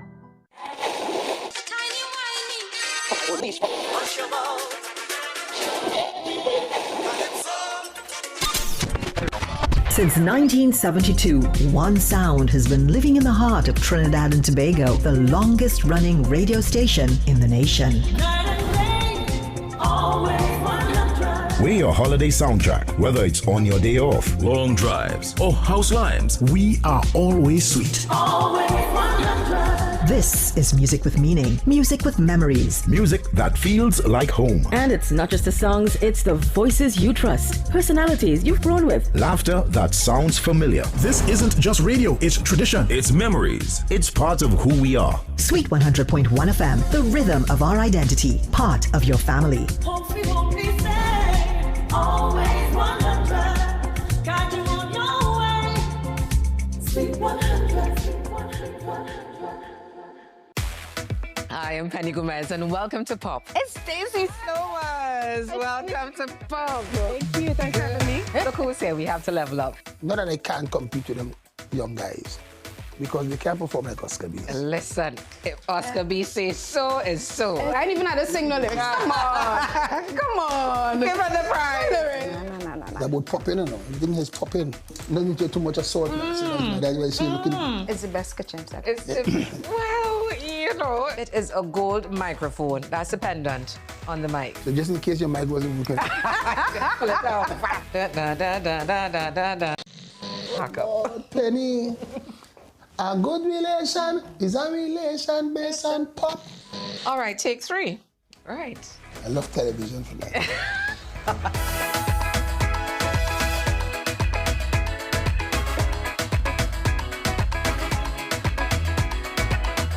Fling out your hand, stick out your hand. Butterfly. Hey. Butterfly, Penny. Butterfly. Hey. Butterfly, stick. Hey, Penny. You're wicked.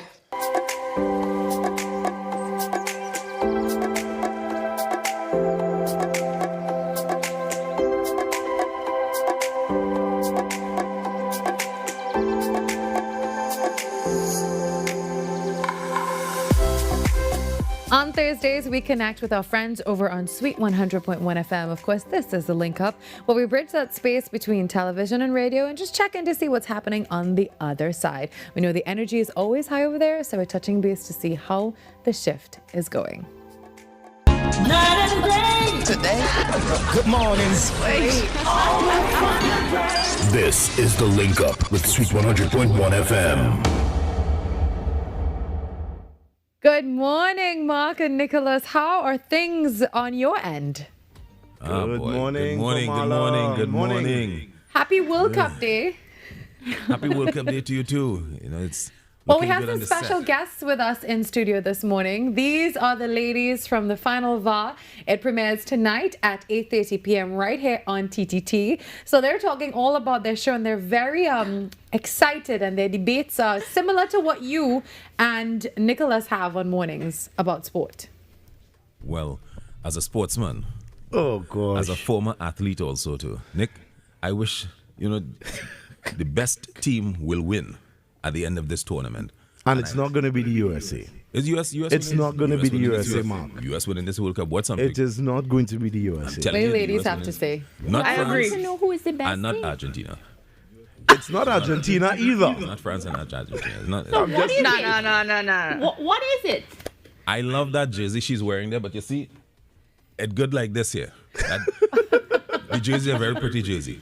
Hey, Good if for it's washing one car. thing about me, I don't talk in riddles. So tell me about the team that you're talking about. I am backing the US for this tournament. And Mark. I love the jersey that she's wearing. Oh, It's a Mark, very you pretty are jersey. in for it this morning. It's Mark, a I thought very, better very of you. pretty jersey. Mark, are you? It's not France. So for me, I would back France. I like the France team. I like the French. Understand. I like the French team. Yeah. So it's a good team. I would have nothing to say about the players because would they are back France. excellent players. And my choice this time around, because last time around I was backing Argentina. Right. So you are trying to And tell we me get that three last every time. time you change your teams? I was Yeah, all we about to like ask. that. Yeah. So go worry about Nothing's this. wrong We're with looking that. for You're a hopscotch supporter. Nothing's So wrong with Mariah- that, Mark. I'm okay with you doing So- that, Mark. Just So you know. Mariah, Mark is a wagonist. Mark is what we call No, a and I am wagonist. learning a lot about him right now. So let me ask him, what Go ahead. made you wake up this morning and decide to support the USA? Is it because No, you actually, I've think been that... saying that for a little while. Okay. Yeah. So I've no. been saying that for a little while. So since the tournament have been announced, Mark have been. I don't know why he's been back in the I know USA why. team. It's because they're and Canada is hosting. his B team. No, it's because they're hosting. So Mark thinks he has the upper hand. Oh gosh, Wait, Mark. so Yes, actually, Canada he did is say his that. B team and Mexico is the dark horse to go in. Our family outside. Our family outside. Well, gentlemen, The you see game- what? the Do game you the last understand what time I around- said now? The discussion here is just as heated as it gets on Sweet with both And of you. I enjoyed the discussion. I was listening to the ladies a little while ago, and the last tournament, it was very exciting, I must say. Yeah. That game, it could have gone either way. So hats off to who might take it in the final. But my team is the US going inside this one. No, This we will tournament. never Okay, forget sir. that. That's My for this team is the week. US. That's And probably they're coming for out of the group. They're coming out of the group. They're gonna come out of the group. I'm looking forward to Mexico playing great today. I think they playing this South Africa today. And one of the does Mexico always plays a good game. So I hope they get far in the tournament. I mean, Well, he ate Nick, some we Spanish also- rice yesterday, and because of that, he back in Mexico now. We're also looking forward to these two ladies on the final VAR at 8:30 p.m. and they'll be breaking down everything that's going on in the World Cup. Also, Nasira earlier on gave us a little sport forecast for later on, so don't forget to be tuned in to the 7 p.m. newscast, okay? Because I will be quizzing you. And Nasira, we'd like to see the highlights from the New York game last night. We'd like to see those highlights. 100% OG 100% Ananobi. You don't need OG to show. Ananobi for the win. Was a great game. And was we're a- looking it was a forward to good see it in the. It was a good game. We're It was looking a forward great to see it in the report. And gentlemen, I hope you all are Knicks in five. supporting. Yes, and gentlemen, I hope you all are supporting the women at the Women's World Cup. We have West Indies the women, that is. Definitely. Yeah, so Definitely. I I just don't found forget to that quiz there them wasn't on much fanfare this time around about the opening ceremony. Nasira? Oh, because it hasn't started as yet. The first game is actually tomorrow. Oh, actually tomorrow. Yeah. Oh, not today. No, she's talking about the World Cup. No, we the women's.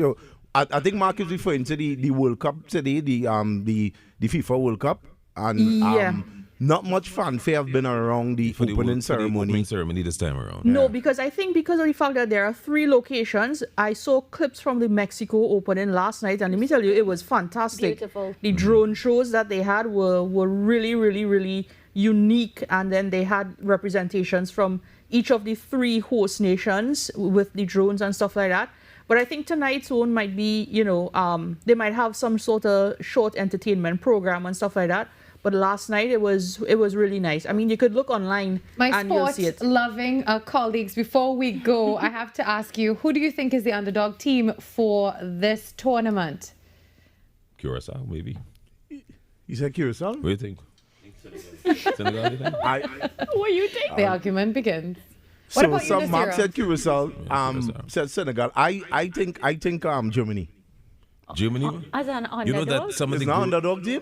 That's some of the Nah, groups have said the Netherlands is Germany has taking to this be a one. top 5 Favorite. team. It's a top 5 Alright, team for alright. sure. Alright. But for me, in terms of underdogs, I actually have 2: Japan and I know people might count this as a top team, but I think Holland actually has a really good chance of I getting think far Holland's this a time. top team too. And for I me- think they're a top team. Yeah, for me, I'm going with Norway because, of course, Erling Haaland and Morocco. Look at what Morocco did at the last World Cup. They were 2022 That's a good- that's a good- semi-finalists. that's a So good that's a pick. big That's a good one. call. Yeah. That's a good That's a call. good That's a pick. good All call. right, That's a good call. everyone, thank you very much. This has been so lovely. I mean, us 5 on in one space. That was definitely a treat. I'm sure our viewers and our listeners love that. Well, have a great rest of your shift, Nicholas and Mark. We'll touch in with you Ladies, next enjoy your morning. week, Take care. and we do this all over again. Have a good day, guys. Take care. All right. Well, Nasira and Mariah, thank you for spending some time with us this morning. We really look forward to the final VAR. It takes place tonight at 8:30. You do not want to miss that. When we come back, we get ready to wrap things up for today. It is Tobago Thursday on Trinidad and Tobago Today. Today. Good morning.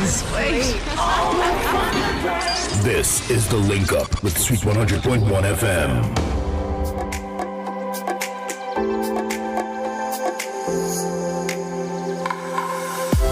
The plays that shake the arenas. The stories that move a nation. From football to cricket, track to tennis, every win, every rivalry, every headline. This is where Trinidad and Tobago come for sports. TTT Sports with Nasira Mohammed, daily at 7 p.m. Being connected, it means a lot because first of all, you can't do this by yourself. When you have your phone, you always have somebody at your side. I could call for help, anything going on, You know, I'm giving children the opportunity to experience outside of their neighborhood. Digicel is kind of a comfort, you feel good that people in your lives are always able to be contacted. I was with the other network and I was having problems, so I joined Digicel. And I never regretted it. Your news, anytime, anywhere. Join us nightly at 7. TTT News. Committed, accurate, relevant. I'm Jamila Bannister, host of the Socially Safe podcast, the new TTPS podcast where we share real stories, teach real lessons, and create real impact. From online safety and youth crime, to community policing and personal responsibility, we go beyond the headlines and talk about what's happening in our communities with the officers and experts who are on the front lines. Because safety starts with awareness, conversation, and action. Tune in to the Socially Safe podcast on the TTPS YouTube channel, listen on Apple Podcasts and on Spotify. Don't miss it. Watch on TTT, Mondays, 6 p.m., Tuesdays, 1:10 p.m. Ever wondered what happens before the lights come on? Before the crowd pours in? Before the magic hits the stage? This is your all-access pass. Sneak Peek with Junior K takes you behind the scenes of the biggest cultural moments and the hottest events across TNT. From the sound checks to the stage setups, from final rehearsals to exclusive interviews. If it's about to be big, we're already there. Catch Sneak Peek airing daily on TTT and relive every moment on all our social media platforms. Sneak Peek with Junior K, where the story starts before the spotlight.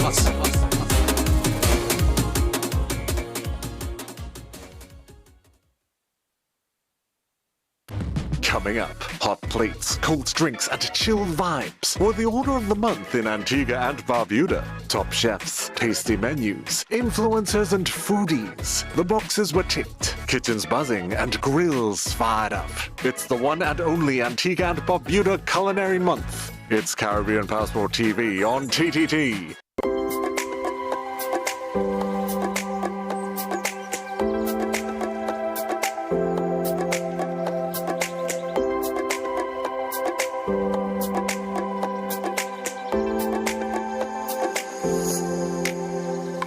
Keeping Tobago's rich heritage alive requires moving it off the stage and directly into the communities.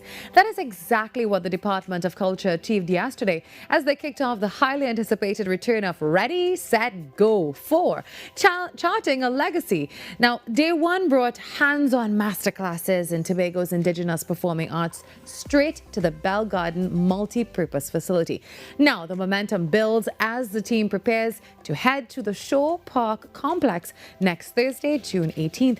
And joining us now to share a fresh look at how yesterday's opening session went and what lies ahead for our next generation of cultural custodians is Cultural Officer 2, Jessie Taylor. Good morning, Jessie. Welcome to the show.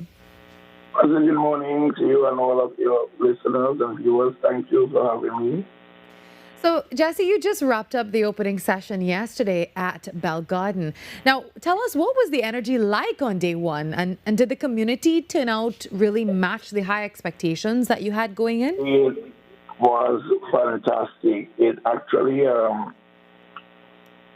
we had in mind. I think that now at this fourth edition, I just wanted to say that the Rally Set Go is now gone. It has really morphed into a really beautiful experience, and it was very warm to see the amount of response we had from the various schools, youth groups, community clubs, and performing companies in the East.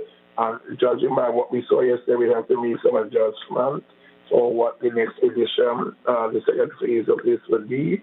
It was really nice. Ran longer than we expected, but it was very fruitful, and we are very happy to showcase the Tobago's rich legacy and in effort to its preservation.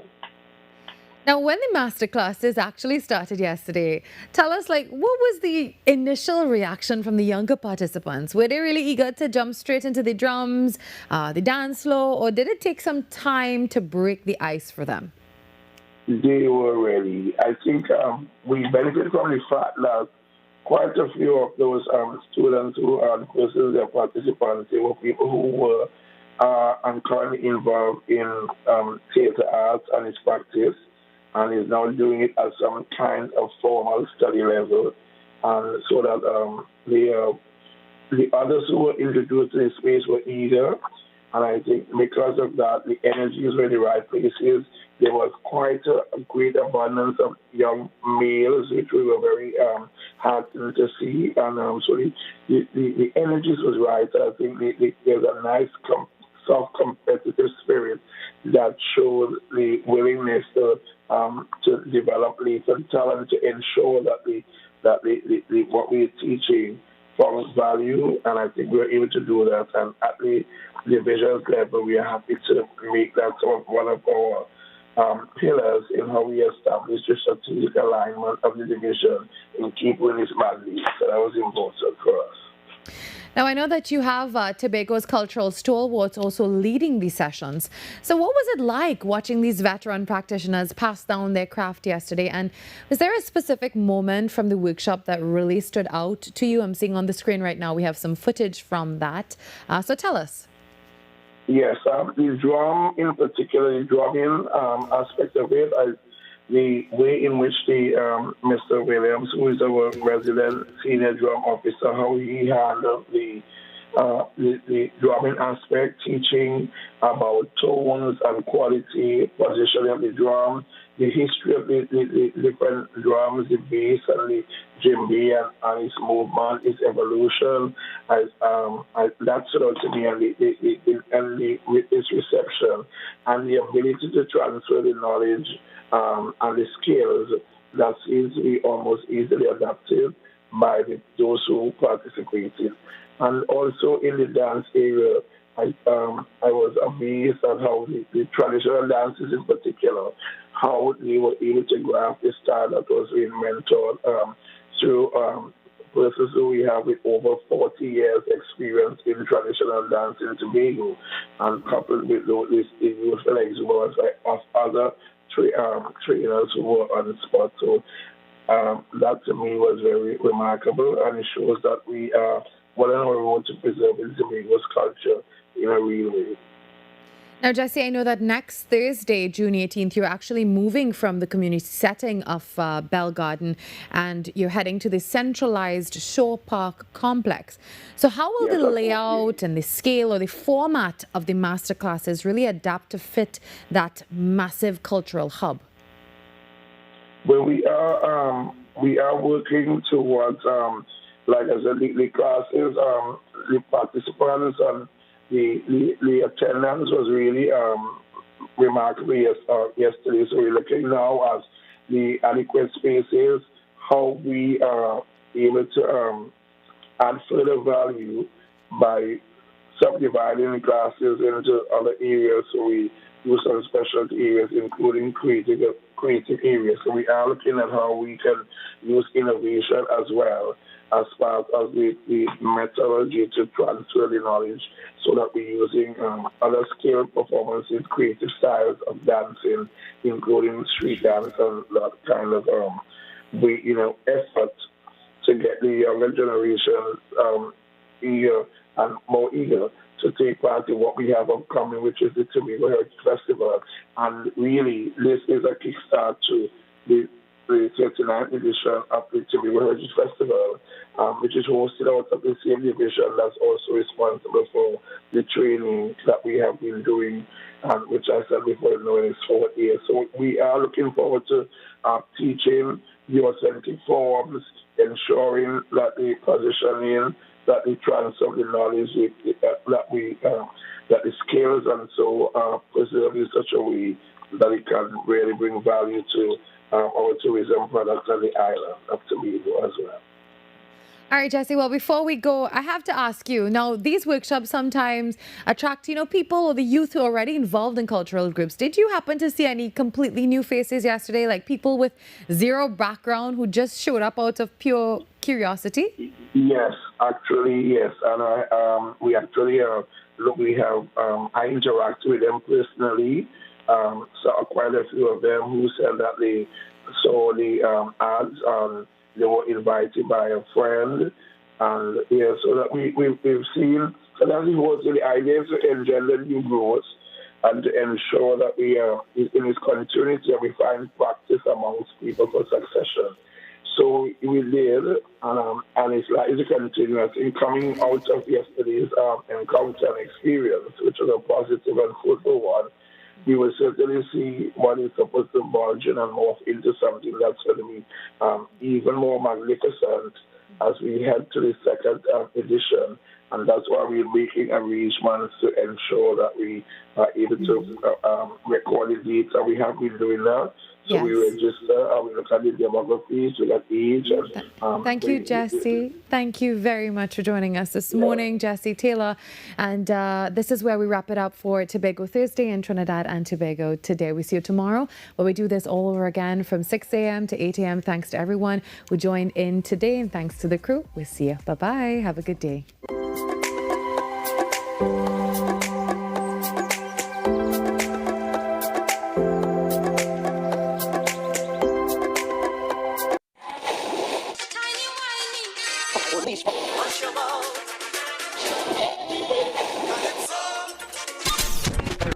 Since 1972, one sound has been living in the heart of Trinidad and Tobago, the longest running radio station in the nation.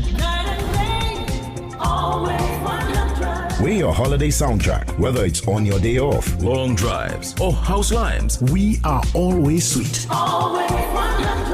This is music with meaning, music with memories. Music that feels like home. And it's not just the songs, it's the voices you trust, personalities you've grown with. Laughter that sounds familiar. This isn't just radio, it's tradition. It's memories. It's part of who we are. Sweet 100.1 FM, the rhythm of our identity, part of your family.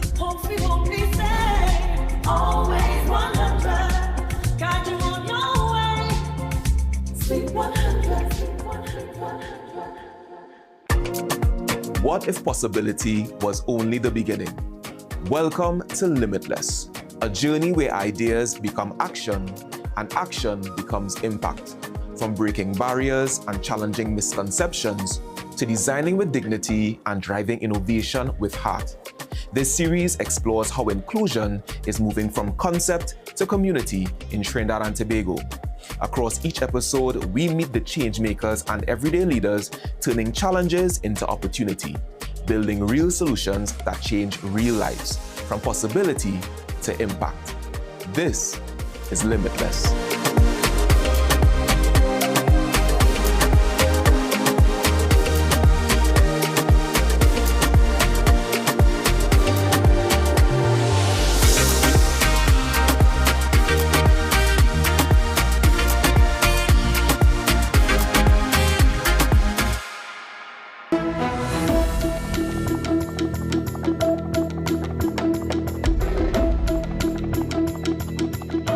Good morning, this is your CDT News Update. I'm Carrie Roberts. Making the news at this time. Political scientist Professor Hamid Ghani has emphasized that crime must be understood as a complex societal challenge, one that cannot be resolved in the short term through quick or isolated measures. He made the statement while addressing the need to extend the current state of emergency for an additional 3-month period. And criminality situation is not going to disappear just like that overnight. It is very deeply entrenched in the society, and being able to alter it and make changes to it is going to take some time, which I think is what we are witnessing now. Professor Ghani said crime cannot be solved in the short term through quick or isolated measures. He also cited February, when there was no state of emergency, as a key example, noting that criminal activity during that period contributed to the reintroduction of the latest SOE.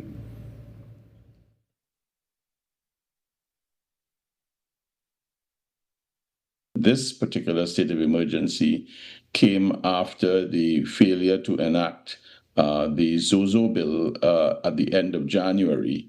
And the Prime Minister had said back then that if the situation deteriorated and there was misbehavior, etc., in the society, that she would not hesitate to use it. So I think there was an underlying context, and the last state of emergency expired on the 31st of January, and this one was brought in on the 3rd of March. The state of emergency was extended for a further 3-month period early on Thursday morning. In other news, 65 million more doors. That's the ambitious global target for Habitat for Humanity is aiming to reach as it intensifies efforts to address housing vulnerability worldwide. This goal is driving the second phase of its interactive public awareness campaign.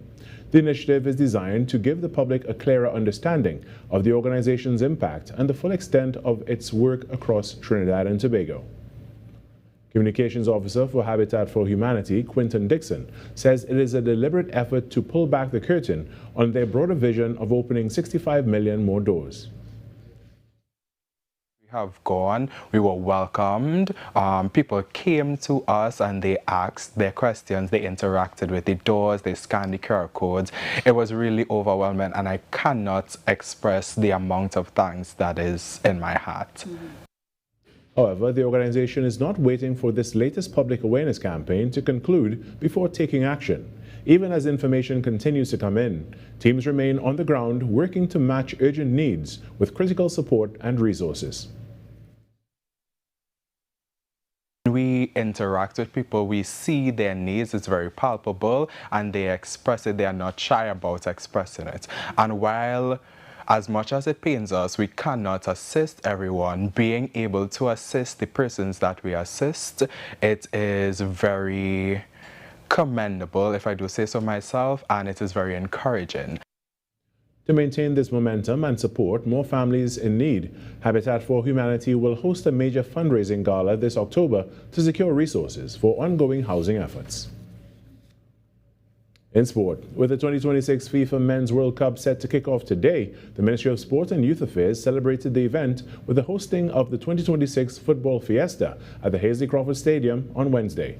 The landmark community football festival featured youth teams, cultural performances, along with an exhibition match featuring members of the Diplomatic Corps against the Ministry of Sport and Youth Affairs select team. Speaking ahead of the festivities was Minister of Sport and Youth Affairs, Philip Watts. This initiative represents a true whole-of-government approach, bringing together ministries, agencies, communities, and partners to use sports as a vehicle for youth development, national pride, and social cohesion. MSYA Football Fiesta is being hosted in collaboration with the embassies and high commissions of the United States of America, Canada, and Mexico, the three host countries of this historic World Cup. Their partnership with the Ministry of Sport and Youth Affairs reflects our shared commitment to building bridges between nations. And that was your TDT News Update. I'm Carrie Roberts. From the entire team here, have a great day.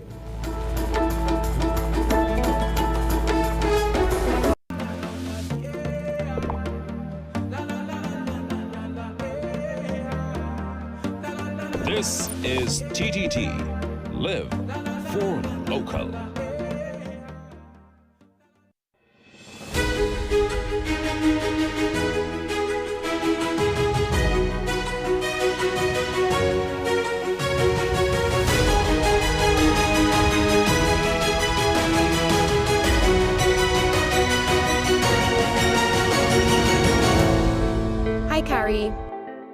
You anchor the morning news on Trinidad and Tobago Today.